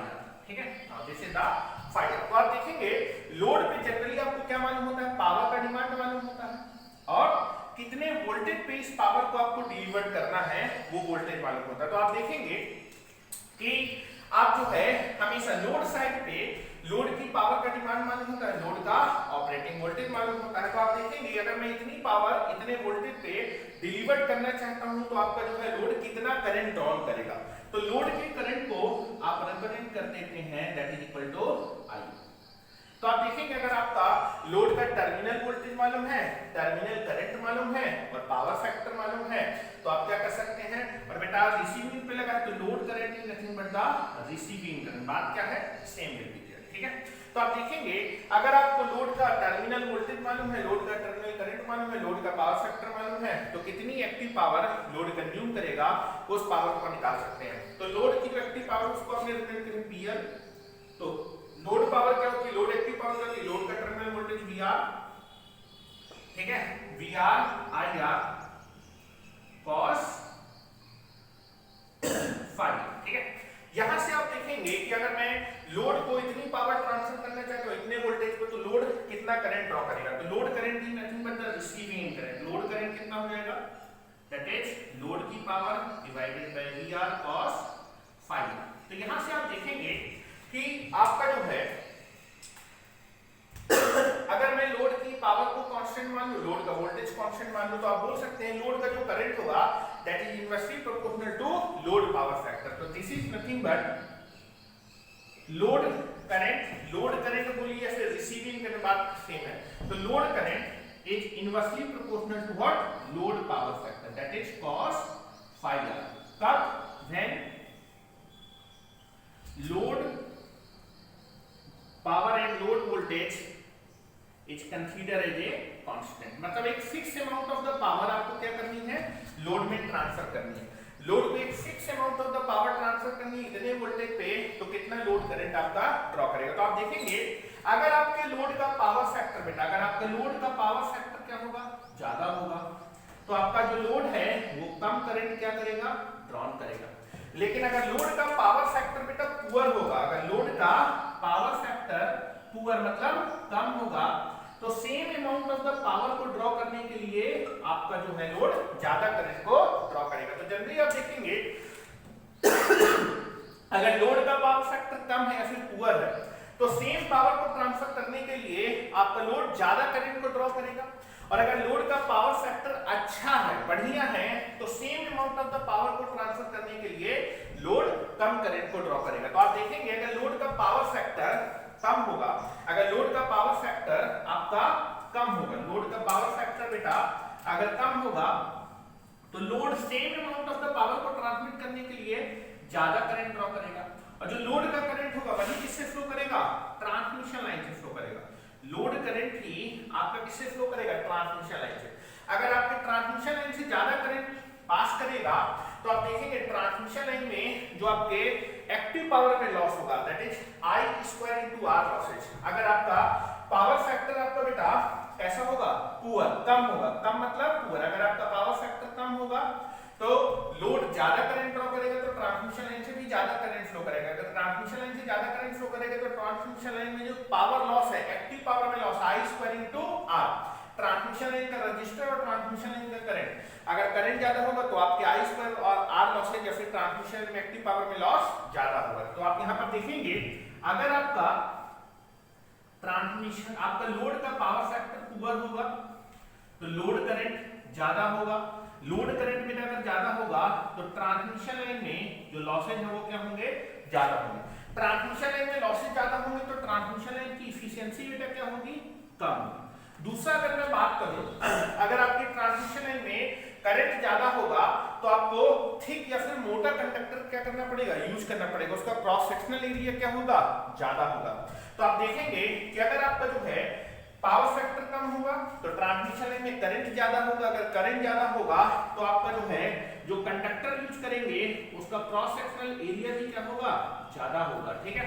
और साथ ही साथ अगर क्रॉस सेक्शनल एरिया ज्यादा होगा, तो आपके कंडक्टर का वॉल्यूम भी क्या होगा, ज्यादा होगा। मतलब आपको this is the volume of conductor, volume of conductor भी क्या होगा बेटा, ज्यादा होगा, ठीक है। मतलब आपका जो कंडक्टर तो में ज्यादा मटेरियल क्या करना पड़ेगा, यूज करना पड़ेगा। साथ ही साथ अगर आपका ट्रांसमिशन लाइन में करंट ज्यादा होगा, तो ट्रांसमिशन लाइन में जो ड्रॉप होगा, वोल्टेज ड्रॉप, वोल्टेज ड्रॉप वो भी क्या होगा बेटा, ज्यादा होगा। ट्रांसमिशन लाइन में वोल्टेज ड्रॉप आपका ज्यादा होगा, तो आप देखेंगे कि जितना ज्यादा वोल्टेज ड्रॉप होगा उतना ही क्या होगा, वोल्टेज रेगुलेशन भी ज्यादा होगा, that is percentage of voltage regulation भी क्या होगा, ज्यादा होगा। तो आप देखेंगे कि अगर आपका पावर फैक्टर बेटा पुअर है, अगर पावर फैक्टर पुअर है, तो आपके क्या क्या डिसएडवांटेज है, आप देखेंगे। पहला डिसएडवांटेज है कि आपका सेम अमाउंट ऑफ पावर को ट्रांसमिट करने के लिए आपका जो लोड है वो ज्यादा करंट ड्रॉ करेगा। ज्यादा करंट ड्रॉ करेगा तो ट्रांसमिशन लाइन में ड्रॉप भी आपका लॉसेस भी क्या होंगे, ज्यादा होंगे। जितना ज्यादा ट्रांसमिशन में लॉस ज्यादा होगा, उतना ही आपकी ट्रांसमिशन एफिशिएंसी कम होगी, आपके कंडक्टर का क्रॉस सेक्शनल एरिया ज्यादा होगा, क्योंकि अगर करंट आपके ट्रांसमिशन लाइन से ज्यादा करंट को फ्लो कराना है तो आपको क्रॉस सेक्शनल एरिया बढ़ाना पड़ेगा, वॉल्यूम ऑफ कंडक्टर ज्यादा हो जाएगा, वोल्टेज ड्रॉप ज्यादा होगा, जिसकी वजह से वोल्टेज रेगुलेशन भी क्या हो जाएगा, बढ़ जाएगा। तो आप देखेंगे कि जनरली हम क्या करते हैं, आपके लोड के पावर फैक्टर या फिर आप देखेंगे रिसीविंग एंड और सेंडिंग एंड पावर फैक्टर को हमेशा क्या करते हैं, इंप्रूव करने के। अगर पावर फैक्टर आपका ज्यादा होगा, इंप्रूव होगा, तो करंट कम होगा, लॉस कम होंगे, ट्रांसमिशन एफिशिएंसी अच्छी होगी, कंडक्टर का क्रॉस सेक्शनल एरिया और वॉल्यूम कम होगा, ड्रॉप कम होगा और रेगुलेशन भी कम होगा। ठीक है, तो आपकी परफॉर्मेंस क्या हो जाएगी, बढ़ जाएगी। तो जनरली हम क्या करते हैं, हमेशा आपका रिसीविंग एंड और सेंडिंग एंड साइड के पावर फैक्टर को क्या करते हैं, इंप्रूव करने की कोशिश करते हैं। जितना ज्यादा होगा उतना ही आपके लिए बेनिफिशियल होगा। तो जनरली आप क्या करते हैं, आप अपने रिसीविंग एंड और सेंडिंग एंड के पावर फैक्टर को इंप्रूव करने के लिए जनरली आप क्या करते हैं, रिसीविंग एंड साइड और सेंडिंग एंड साइड पे क्या करते हैं, एक्सटर्नल कैपेसिटर को क्या करते हैं, कनेक्ट कर देते हैं। ठीक है, तो आप देखेंगे किस मॉडल में आपके एक्सटर्नल कैपेसिटेंस को ट्रांसमिशन लाइन के कैपेसिटेंस के साथ कंबाइन करना आसान होगा। जिसमें आसान होगा वो मॉडल आपका क्या है, अच्छा है, क्योंकि अगर मैं चीजों को कंबाइन कर लूंगा तो मैं जो है क्या करूंगा, नंबर ऑफ इक्वेशंस मुझे क्या करनी पड़ेगी, कम बनानी पड़ेगी। ठीक है, आप देखेंगे अगर मेरे पास, आप देखेंगे जैसे आपने नेटवर्क में इक्विवेलेंट रेजिस्टेंस आपने पढ़ा था, एक बड़ा सा नेटवर्क था, उसमें आप पूरे के पूरे नेटवर्क का अगर आप इक्विवेलेंट रेजिस्टेंस निकाल रहे हैं, मतलब इक्विवेलेंट रेजिस्टेंस निकालने का मतलब क्या था, आप पूरे के पूरे नेटवर्क को एक सिंगल रजिस्टर से क्या कर देते थे, रिप्लेस कर देते थे। तो आपको जो है एनालिसिस करना क्या होता था, नेटवर्क की आसान है। तो अगर आप इक्विवेलेंट रेजिस्टेंस निकाल सकते हैं तो बड़ी ही आसानी से अपने नेटवर्क को एनालिसिस कर सकते हैं। तो आप देखेंगे कि अगर मैं नॉमिनल पाई मॉडल की बात करूं, नॉमिनल पाई मॉडल में अगर मान लीजिए रिसीविंग का पावर फैक्टर पुअर है, रिसीविंग के पावर फैक्टर को बढ़ाने के लिए अगर मैं रिसीविंग साइड पे एक्सटर्नल कैपेसिटेंस लगा दूं, now this is the C external capacitance लगा दूं, तो आप देखेंगे जैसे ही आप देखेंगे, अगर मान लीजिए नॉमिनल पाई मॉडल में रिसीविंग का पावर फैक्टर कैसा है, पुअर है, रिसीविंग के पावर फैक्टर को इंप्रूव करने के लिए मैंने एक्सटर्नल कैपेसिटेंस लगा दिया, और ये कैपेसिटर और ट्रांसमिशन लाइन का कैपेसिटेंस दोनों किसमें बेटा, पैरेलल में। अगर पैरेलल में है तो क्या बेटा मैं इनका इक्विवेलेंट कैपेसिटेंस निकाल सकता हूं क्या, बिल्कुल 100% में इसका इक्विवेलेंट कैपेसिटेंस निकाल सकता हूं। मतलब इन दोनों कैपेसिटेंस को आप एक सिंगल कैपेसिटेंस से क्या कर सकते हैं, रिप्लेस कर सकते हैं। और अगर सिंगल कैपेसिटेंस रिप्लेस कर दूंगा तो आपको एनालिसिस करना क्या हो जाएगा, आसान हो जाएगा। तो आप देखेंगे नॉमिनल पाई मॉडल में आपकी जो ट्रांसमिशन लाइन का टोटल कैपेसिटेंस होता है उसका हाफ ऑफ द कैपेसिटेंस आपका सेंडिंग इन साइड पे कंसंट्रेट होता है और half of the capacitance receiving end side पे। और आपका जो है जो कैपेसिटेंस है अगर वो रिसीविंग साइड पे कंसंट्रेट है तो जब आप जो है अपने रिसीविंग इनके पावर फैक्टर को इंप्रूव करने की कोशिश करेंगे तो रिसीविंग साइड पे जैसे ही आप एक्सटर्नली कैपेसिटेंस लगाएंगे, लाइन का कैपेसिटेंस और एक्सटर्नल कैपेसिटेंस किसमें आ जाएंगे, पैरेलल में आ जाएगा, और इनका इक्विवेलेंट कैपेसिटेंस निकालना क्या हो जाएगा, आसान हो जाएगा। वहीं पर मान लीजिए आपका सेंडिंग इन साइड का पावर फैक्टर पुअर है, अगर सेंडिंग इन साइड का पावर फैक्टर पुअर है तो सेंडिंग इन साइड के पावर फैक्टर को इंप्रूव करने के लिए आप सेंडिंग इन साइड पे एक्सटर्नल कैपेसिटेंस लगा देंगे, दैट इज एक्सटर्नल कैपेसिटेंस लगा देंगे। जैसे एक्सटर्नल कैपेसिटेंस लगा देंगे तो आप देखेंगे जो एक्सटर्नल कैपेसिटेंस है वो लाइन के कैपेसिटेंस के साथ किसमें आ जाएगा बेटा, पैरेलल में आ जाएगा। और अगर पैरेलल में आ जाएगा तो इन दोनों कैपेसिटेंस का आप इक्विवेलेंट कैपेसिटेंस बड़ी आसानी से निकाल सकते हैं। तो इन दोनों कैपेसिटेंस का इक्विवेलेंट कैपेसिटेंस क्या होगा बेटा, पैरेलल में कैपेसिटेंस क्या होते हैं, ऐड हो जाते हैं, तो that is equal to C external plus C by two. और यहां भी आप देखेंगे जो इक्विवेलेंट कैपेसिटेंस होगा पैरेलल में कैपेसिटेंस ऐड हो जाते हैं, C external plus C by two. तो आप देखेंगे नॉमिनल पाई मॉडल में अगर आप देखेंगे नॉमिनल पाई मॉडल में अगर मैं रिसीविंग इन और सेंडिंग इन साइड के पावर फैक्टर को इंप्रूव करना चाहता हूं तो जब मैं एक्सटर्नल कैपेसिटेंस कनेक्ट करूंगा ये एक्सटर्नल कैपेसिटेंस लाइन के कैपेसिटेंस के साथ आसानी से क्या हो जाएगा, कंबाइंड हो जाएगा। ठीक है, मतलब मैं एक्सटर्नल कैपेसिटेंस और लाइन के कैपेसिटेंस का इक्विवेलेंट कैपेसिटेंस निकाल सकता हूं। तो आप देखेंगे नॉमिनल पाई मॉडल में आप जो है जब एक्सटर्नल कैपेसिटेंस कनेक्ट करेंगे, चाहे आप सेंडिंग इन साइड पे कनेक्ट करिए चाहे रिसीविंग इन साइड पे कनेक्ट करिए, नॉमिनल पाई मॉडल में जब आप सेंडिंग इन और रिसीविंग इन साइड के पावर फैक्टर को इंप्रूव करने के लिए एक्सटर्नल कैपेसिटेंस कनेक्ट करेंगे तो जो एक्सटर्नल कैपेसिटेंस है वो ट्रांसमिशन लाइन के कैपेसिटेंस के साथ बहुत ही आसानी से क्या हो जाएगा, कंबाइन हो जाएगा। वहीं पर अगर मैं बात करूं नॉमिनल टी मॉडल में, नॉमिनल टी मॉडल में अगर मुझे रिसीविंग इन के पावर फैक्टर को इंप्रूव करना है तो रिसीविंग के पावर फैक्टर को इंप्रूव करने के लिए जब मैं रिसीविंग इन साइड पे एक्सटर्नल कैपेसिटेंस लगाऊंगा, this is C external, C external. तो आप देखेंगे क्या लाइन का कैपेसिटेंस और आपका एक्सटर्नल कैपेसिटेंस का मैं इक्विवेलेंट निकाल पाऊंगा? बिल्कुल नहीं निकाल पाऊंगा, क्योंकि आप देखेंगे लाइन का कैपेसिटेंस नॉमिनल टी मॉडल में कहां पर कंसेंट्रेट है? सेंटर पे। और एक्सटर्नल कैपेसिटेंस आपने कहां पर लगाया है? आपने रिसीविंग साइड पे लगाया। इन दोनों के बीच में आपका हाफ ऑफ द रेजिस्टेंस और half of the inductance connect है। तो आप देखेंगे यहां पर आप जो है नॉमिनल टी मॉडल में आप ट्रांसमिशन लाइन की कैपेसिटेंस और एक्सटर्नल कैपेसिटेंस को क्या नहीं कर सकते? इजीली कंबाइन नहीं कर सकते। क्यों नहीं कंबाइन कर सकते? क्योंकि यहां पर लाइन का कैपेसिटेंस और एक्सटर्नल कैपेसिटेंस किसमें नहीं आएंगे बेटा? पैरेलल में नहीं आएंगे। वहीं पर आप देखेंगे नॉमिनल टी मॉडल में अगर मैं स्टैंडिंग इन साइड के पावर फैक्टर को इंप्रूव करना चाहता हूं, तो स्टैंडिंग इन के पावर फैक्टर को इंप्रूव करने के लिए जब आप एक्सटर्नल कैपेसिटेंस कनेक्ट करेंगे, एक्सटर्नल कैपेसिटेंस कनेक्ट करेंगे, तो ये जो एक्सटर्नल कैपेसिटेंस है वो लाइन के कैपेसिटेंस के साथ आपका जो है डायरेक्टली कंबाइंड नहीं हो पाएगा, क्योंकि लाइन का कैपेसिटेंस और एक्सटर्नल कैपेसिटेंस एक दूसरे के किसमें नहीं है? पैरेलल में नहीं है। ठीक है, अगर ये पैरेलल में नहीं है तो इनको कंबाइन करना कैसा हो जाएगा? डिफिकल्ट हो जाएगा। तो नॉमिनल टी मॉडल में आप सेंडिंग इन और रिसीविंग के पावर फैक्टर को इंप्रूव करने के लिए जब एक्सटर्नल कैपेसिटेंस आप कनेक्ट करते हैं, तो इस एक्सटर्नल कैपेसिटेंस को लाइन के कैपेसिटर के साथ कंबाइन करना बहुत डिफिकल्ट होता है, क्योंकि दोनों के दोनों लाइन का कैपेसिटेंस और एक्सटर्नल कैपेसिटर यहाँ पर पैरेलल में नहीं आते हैं। ठीक है, तो एक दूसरा चीज है कि आपका जो है नॉमिनल पाई मॉडल में combining of external capacitance with the transmission line capacitance is very easy. वहीं पर नॉमिनल टी मॉडल में जो आपका एक्सटर्नल शंट कैपेसिटेंस है, external shunt capacitor, combining of external shunt capacitance with the transmission line capacitance is very difficult। तो nominal T model में आपके external shunt capacitance को ट्रांसमिशन लाइन के कैपेसिटेंस के साथ कंबाइन करना बहुत डिफिकल्ट टास्क है। तो दूसरा यहाँ पर हम लोग बेटा आपका डिफरेंस लिखने वाले हैं, that is external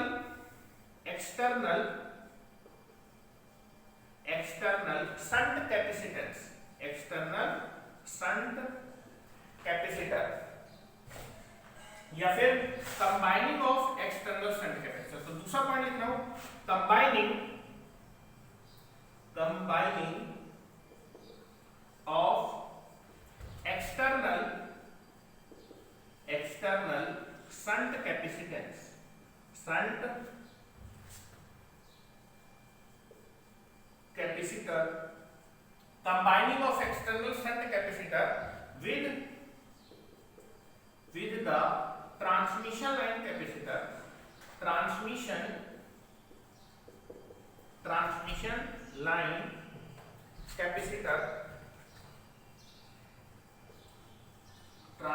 line capacitor is very easy।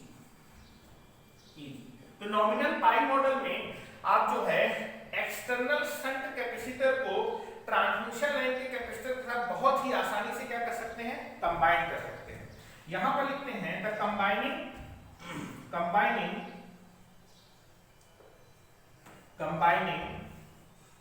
The external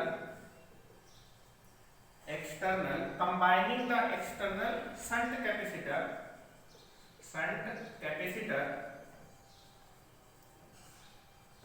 combining the external shunt capacitor with the transmission line capacitor is very difficult, तो आप देखेंगे नॉमिनल टी मॉडल पे आपके एक्सटर्नल कैपेसिटेंस को ट्रांसमिशन लाइन के कैपेसिटेंस के साथ combine करना कैसा है बेटा? काफी डिफिकल्ट है। ठीक है, very difficult. Combining the external capacitance,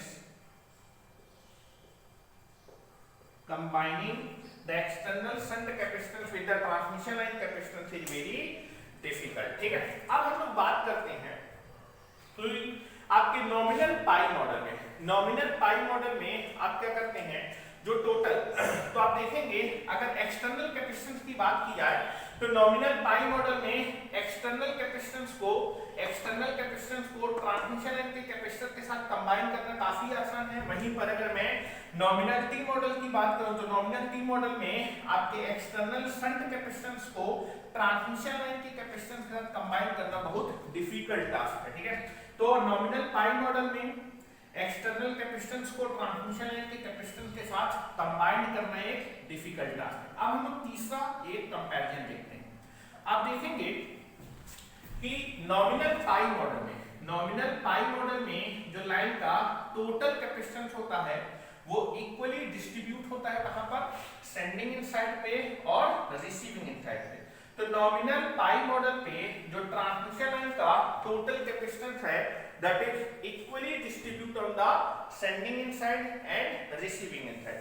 अगर आपका ट्रांसमिशन लाइन का जो कैपेसिटेंस है वो इक्वली सेंडिंग और रिसीविंग साइड पे डिस्ट्रीब्यूट है, जिसकी वजह से आपका क्या होता है बेटा, आप देखेंगे कि नॉमिनल पाई मॉडल में जो लाइन का टोटल कैपेसिटेंस है वो इक्वली डिस्ट्रीब्यूट है, कहां पर, सेंडिंग एंड और रिसीविंग एंड पे।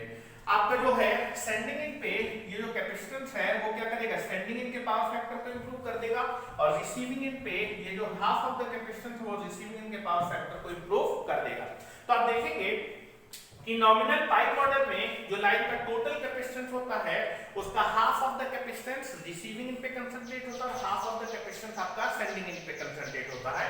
इस लाइन के हाफ ऑफ द कैपेसिटेंस की वजह से आपके रिसीविंग एंड का पावर फैक्टर भी इंप्रूव हो जाता है और इस हाफ ऑफ द कैपेसिटेंस की वजह से सेंडिंग एंड का पावर फैक्टर भी इंप्रूव हो जाता है। वहीं पर अगर मैं बात करूं नॉमिनल टी मॉडल में जो लाइन का टोटल कैपेसिटेंस है that is concentrated on the centre of the transmission line. तो अगर आपका जो कैपेसिटेंस है वो ट्रांसमिशन लाइन के सेंटर पे कंसंट्रेट है, ट्रांसमिशन लाइन पे लगा है या फिर ट्रांसमिशन लाइन के सेंटर पे कंसंट्रेट है, तो कहां का पावर फैक्टर इंप्रूव करेगा, ट्रांसमिशन लाइन का पावर फैक्टर क्या करेगा, इंप्रूव करेगा, ठीक है। तो आप देखेंगे आपका जो है नॉमिनल पाई मॉडल में जो ट्रांसमिशन लाइन का कैपेसिटेंस होता है उसका हाफ ऑफ द इफेक्ट है रिसीविंग एंड साइड पे और हाफ ऑफ द इफेक्ट है सेंडिंग एंड साइड में। हाफ ऑफ द कैपेसिटेंस की वजह से सेंडिंग एंड साइड का पावर फैक्टर भी इंप्रूव करेगा और हाफ ऑफ द कैपेसिटेंस की वजह से रिसीविंग एंड साइड का भी पावर फैक्टर इंप्रूव करेगा, ठीक है। लेकिन आप देखेंगे नॉमिनल टी मॉडल पे आपका ट्रांसमिशन लाइन का कैपेसिटेंस सेंटर पे कंसंट्रेट है, जिसकी वजह से नॉमिनल टी मॉडल में रिसीविंग और सेंडिंग का पावर फैक्टर इंप्रूव नहीं होता। कहां का पावर फैक्टर इंप्रूव होगा, ट्रांसमिशन लाइन का। ट्रांसमिशन लाइन के पावर फैक्टर को इंप्रूव करके कोई फायदा नहीं होगा। अगर मैं लोड के पावर फैक्टर को इंप्रूव करूंगा तो लोड में एक same amount of the power को ट्रांसमिट करने के लिए कम करंट ड्रॉ होगा, और सेंडिंग एंड साइड का अगर पावर फैक्टर अच्छा होगा तो सेंडिंग एंड साइड में भी सेम पावर को ट्रांसमिट करने के लिए कम ही करंट ड्रॉ होगा। लेकिन ट्रांसमिशन लाइन के पावर फैक्टर, यहां पर आपका कैपेसिटर ट्रांसमिशन लाइन में कंसंट्रेट है, सेंटर पे कंसंट्रेट है, तो ट्रांसमिशन लाइन का पावर फैक्टर क्या होने वाला है, इंप्रूव होने वाला है। तो तीसरा बेटा हम लोग कंपैरिजन करने वाले हैं, ठीक है। तीसरा कंपैरिजन क्या होगा, in the nominal pi model, now in the nominal pi model में total capacitance of the transmission line is equally distributed on the sending end and receiving end, which improve the power factor on the both the sides sending end and receiving end। तो तीसरा point बेटा लिखने वाला हूं, तीसरा comparison in the nominal pi model, in the nominal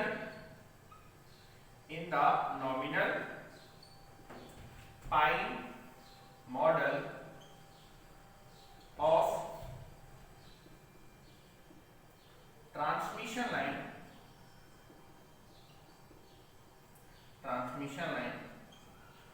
in the nominal pi model of medium transmission line, the total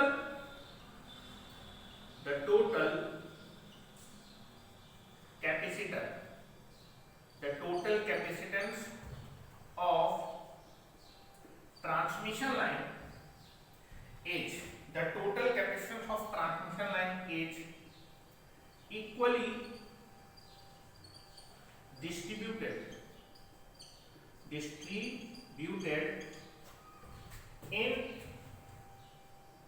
in both sending end and receiving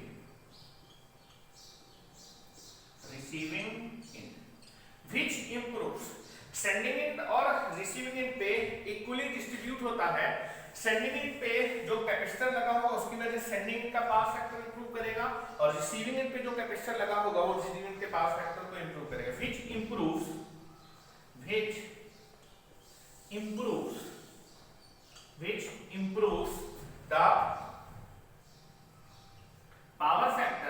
improves the power factor of sending end and receiving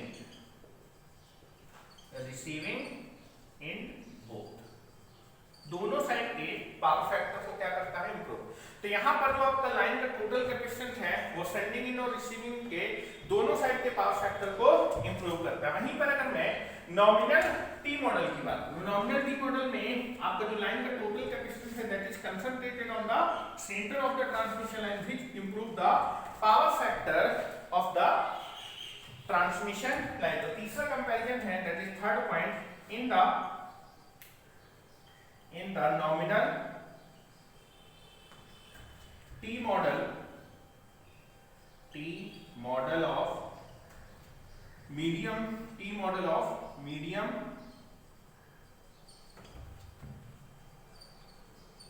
transmission line, the total capacitance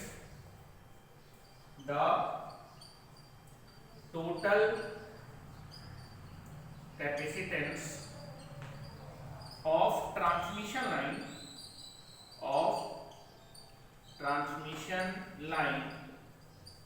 is concentrated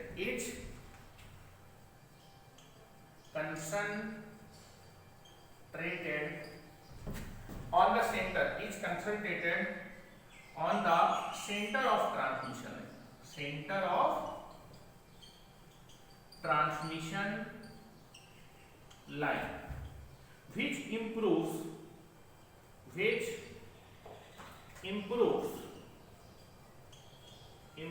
the power factor, which improves the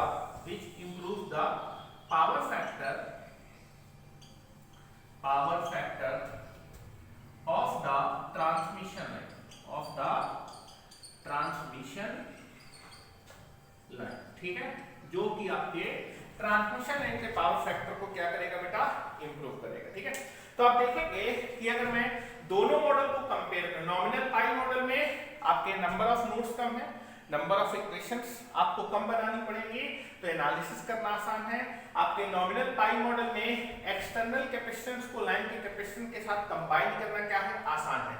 आपके nominal pi model में line के total capacitance का effect sending end और receiving end पे equally distribute है, जिससे आपका जो है लाइन के कैपेसिटेंस की वजह से आपके सेंडिंग और रिसीविंग का पावर फैक्टर कैसा होगा, इंप्रूव होगा। अगर पावर फैक्टर इंप्रूव होगा तो आपको रिसीविंग इन और सेंडिंग इन पे कम ही करंट, आपका सेम अमाउंट ऑफ पावर को ट्रांसमिट करने के लिए लाइन में कम करंट ड्रॉ करना पड़ेगा, जिसकी वजह से लॉसेस कम होंगे, आपका ट्रांसमिशन एफिशिएंसी अच्छी होगी, रेगुलेशन इसमें क्या होगा, अच्छा होगा। वहीं पर आप देखेंगे नॉमिनल टी मॉडल में नंबर ऑफ नोड्स ज्यादा कंसीडर करने पड़ेंगे, नंबर ऑफ इक्वेशंस क्या होंगी, ज्यादा बनानी पड़ेंगी एनालिसिस करने के लिए। उसके बाद इस मॉडल में एक्सटर्नली शंट कैपेसिटेंस को लाइन के कैपेसिटेंस के साथ कंबाइन करना कैसा है, डिफिकल्ट टास्क है। ठीक है, साथ ही साथ यहाँ पर जो है जो कैपेसिटेंस है वो ट्रांसमिशन लाइन के सेंटर पे कंसंट्रेट है, जिसकी वजह से ट्रांसमिशन लाइन का पावर फैक्टर इंप्रूव होने वाला है। ठीक है, तो आप देखेंगे आपका जो नॉमिनल पाई मॉडल है that is a very good model as compare to nominal T model. तो जनरली आप क्या करते हैं, जब भी आप मीडियम ट्रांसमिशन लाइन को एनालिसिस करते हैं तो जनरली एनालिसिस करने के लिए टी और पाई में कौन सा मॉडल बनाते हैं, जनरली आपका पाई model is very good model for the analysis purpose. तो जनरली हम क्या करते हैं, कभी भी आपसे बोला जाए मीडियम ट्रांसमिशन लाइन और आपको मॉडल नहीं बताया गया तो आप देखेंगे सबसे बेटर मॉडल है आपकी मीडियम ट्रांसमिशन लाइन को एनालिसिस करने के लिए, that is the pi model. तो आप यहाँ पर लास्ट पॉइंट लिखने वाले हैं, that is due to the above advantage. ठीक है, ड्यू टू द एबव, बेटा मेरे पास जगह नहीं थी तो मैंने एक एक कंपैरिजन को आपको अलग अलग लिखा है, लेकिन जब आप कॉपी में बेटा नोट्स बनाएंगे तो सारे कंपैरिजन को बेटा लाइन बाय लाइन एक दूसरे के नीचे लिखते जाएंगे। तो बेटा मैंने तीन कंपैरिजन आपको बताया, तीन कंपैरिजन में आप देखेंगे nominal pi model is very good model as compare to the nominal T model. ठीक है, यहां पर मैं लिखने वाला हूं बेटा due to the above advantage, next यहां पर लिखेंगे due to the above advantages, due to the above advantages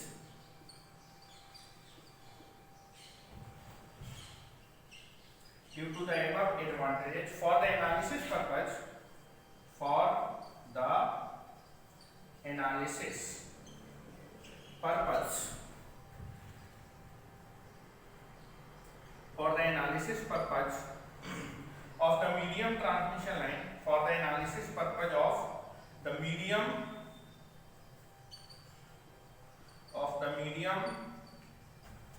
transmission line, practically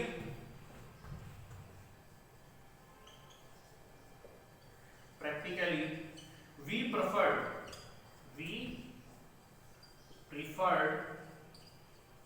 or used nominal pi model of the medium transmission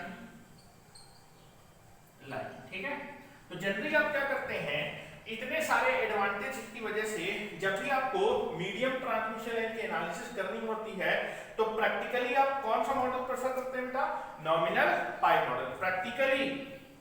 practically we preferred nominal pi model. तो कुछ नहीं बताया, medium transmission line में तो आप अपनी तरफ से कौन सा मॉडल हमेशा बनाने की कोशिश करते हैं, नॉमिनल पाई मॉडल। यहां पर लिखेंगे for the analysis purpose, for the analysis purpose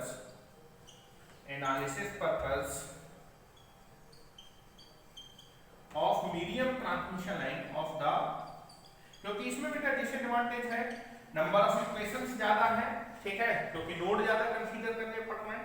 उसके बाद एक्सटर्नल कैपेसिटेंस को कंबाइन करना भी इसमें क्या है, डिफिकल्ट टास्क है। साथ ही साथ आपका जो लाइन का कैपेसिटेंस है वो सेंडिंग और रिसीविंग के पावर फैक्टर को इंप्रूव नहीं कर पा रहा, वो केवल लाइन के पावर फैक्टर को क्या कर रहा है, improve. For the analysis purpose of the medium transmission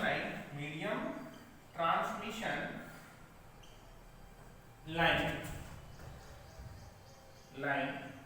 practically we are not preferred, practically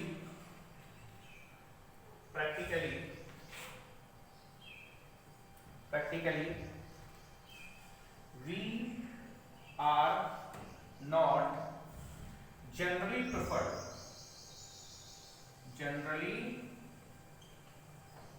preferred or used the nominal T model of medium transmission line।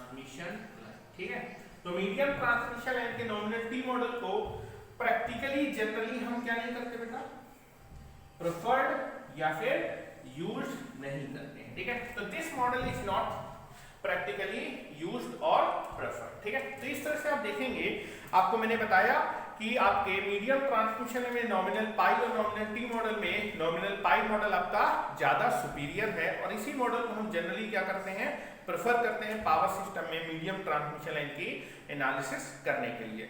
अब मीडियम ट्रांसमिशन लाइन का next model होगा that is the load condenser model. ठीक है, या फिर आपका load capacitor model. ठीक है, तो नेक्स्ट क्लास में हम उसको अच्छे से देखने वाले हैं। Thank you very much. ठीक है।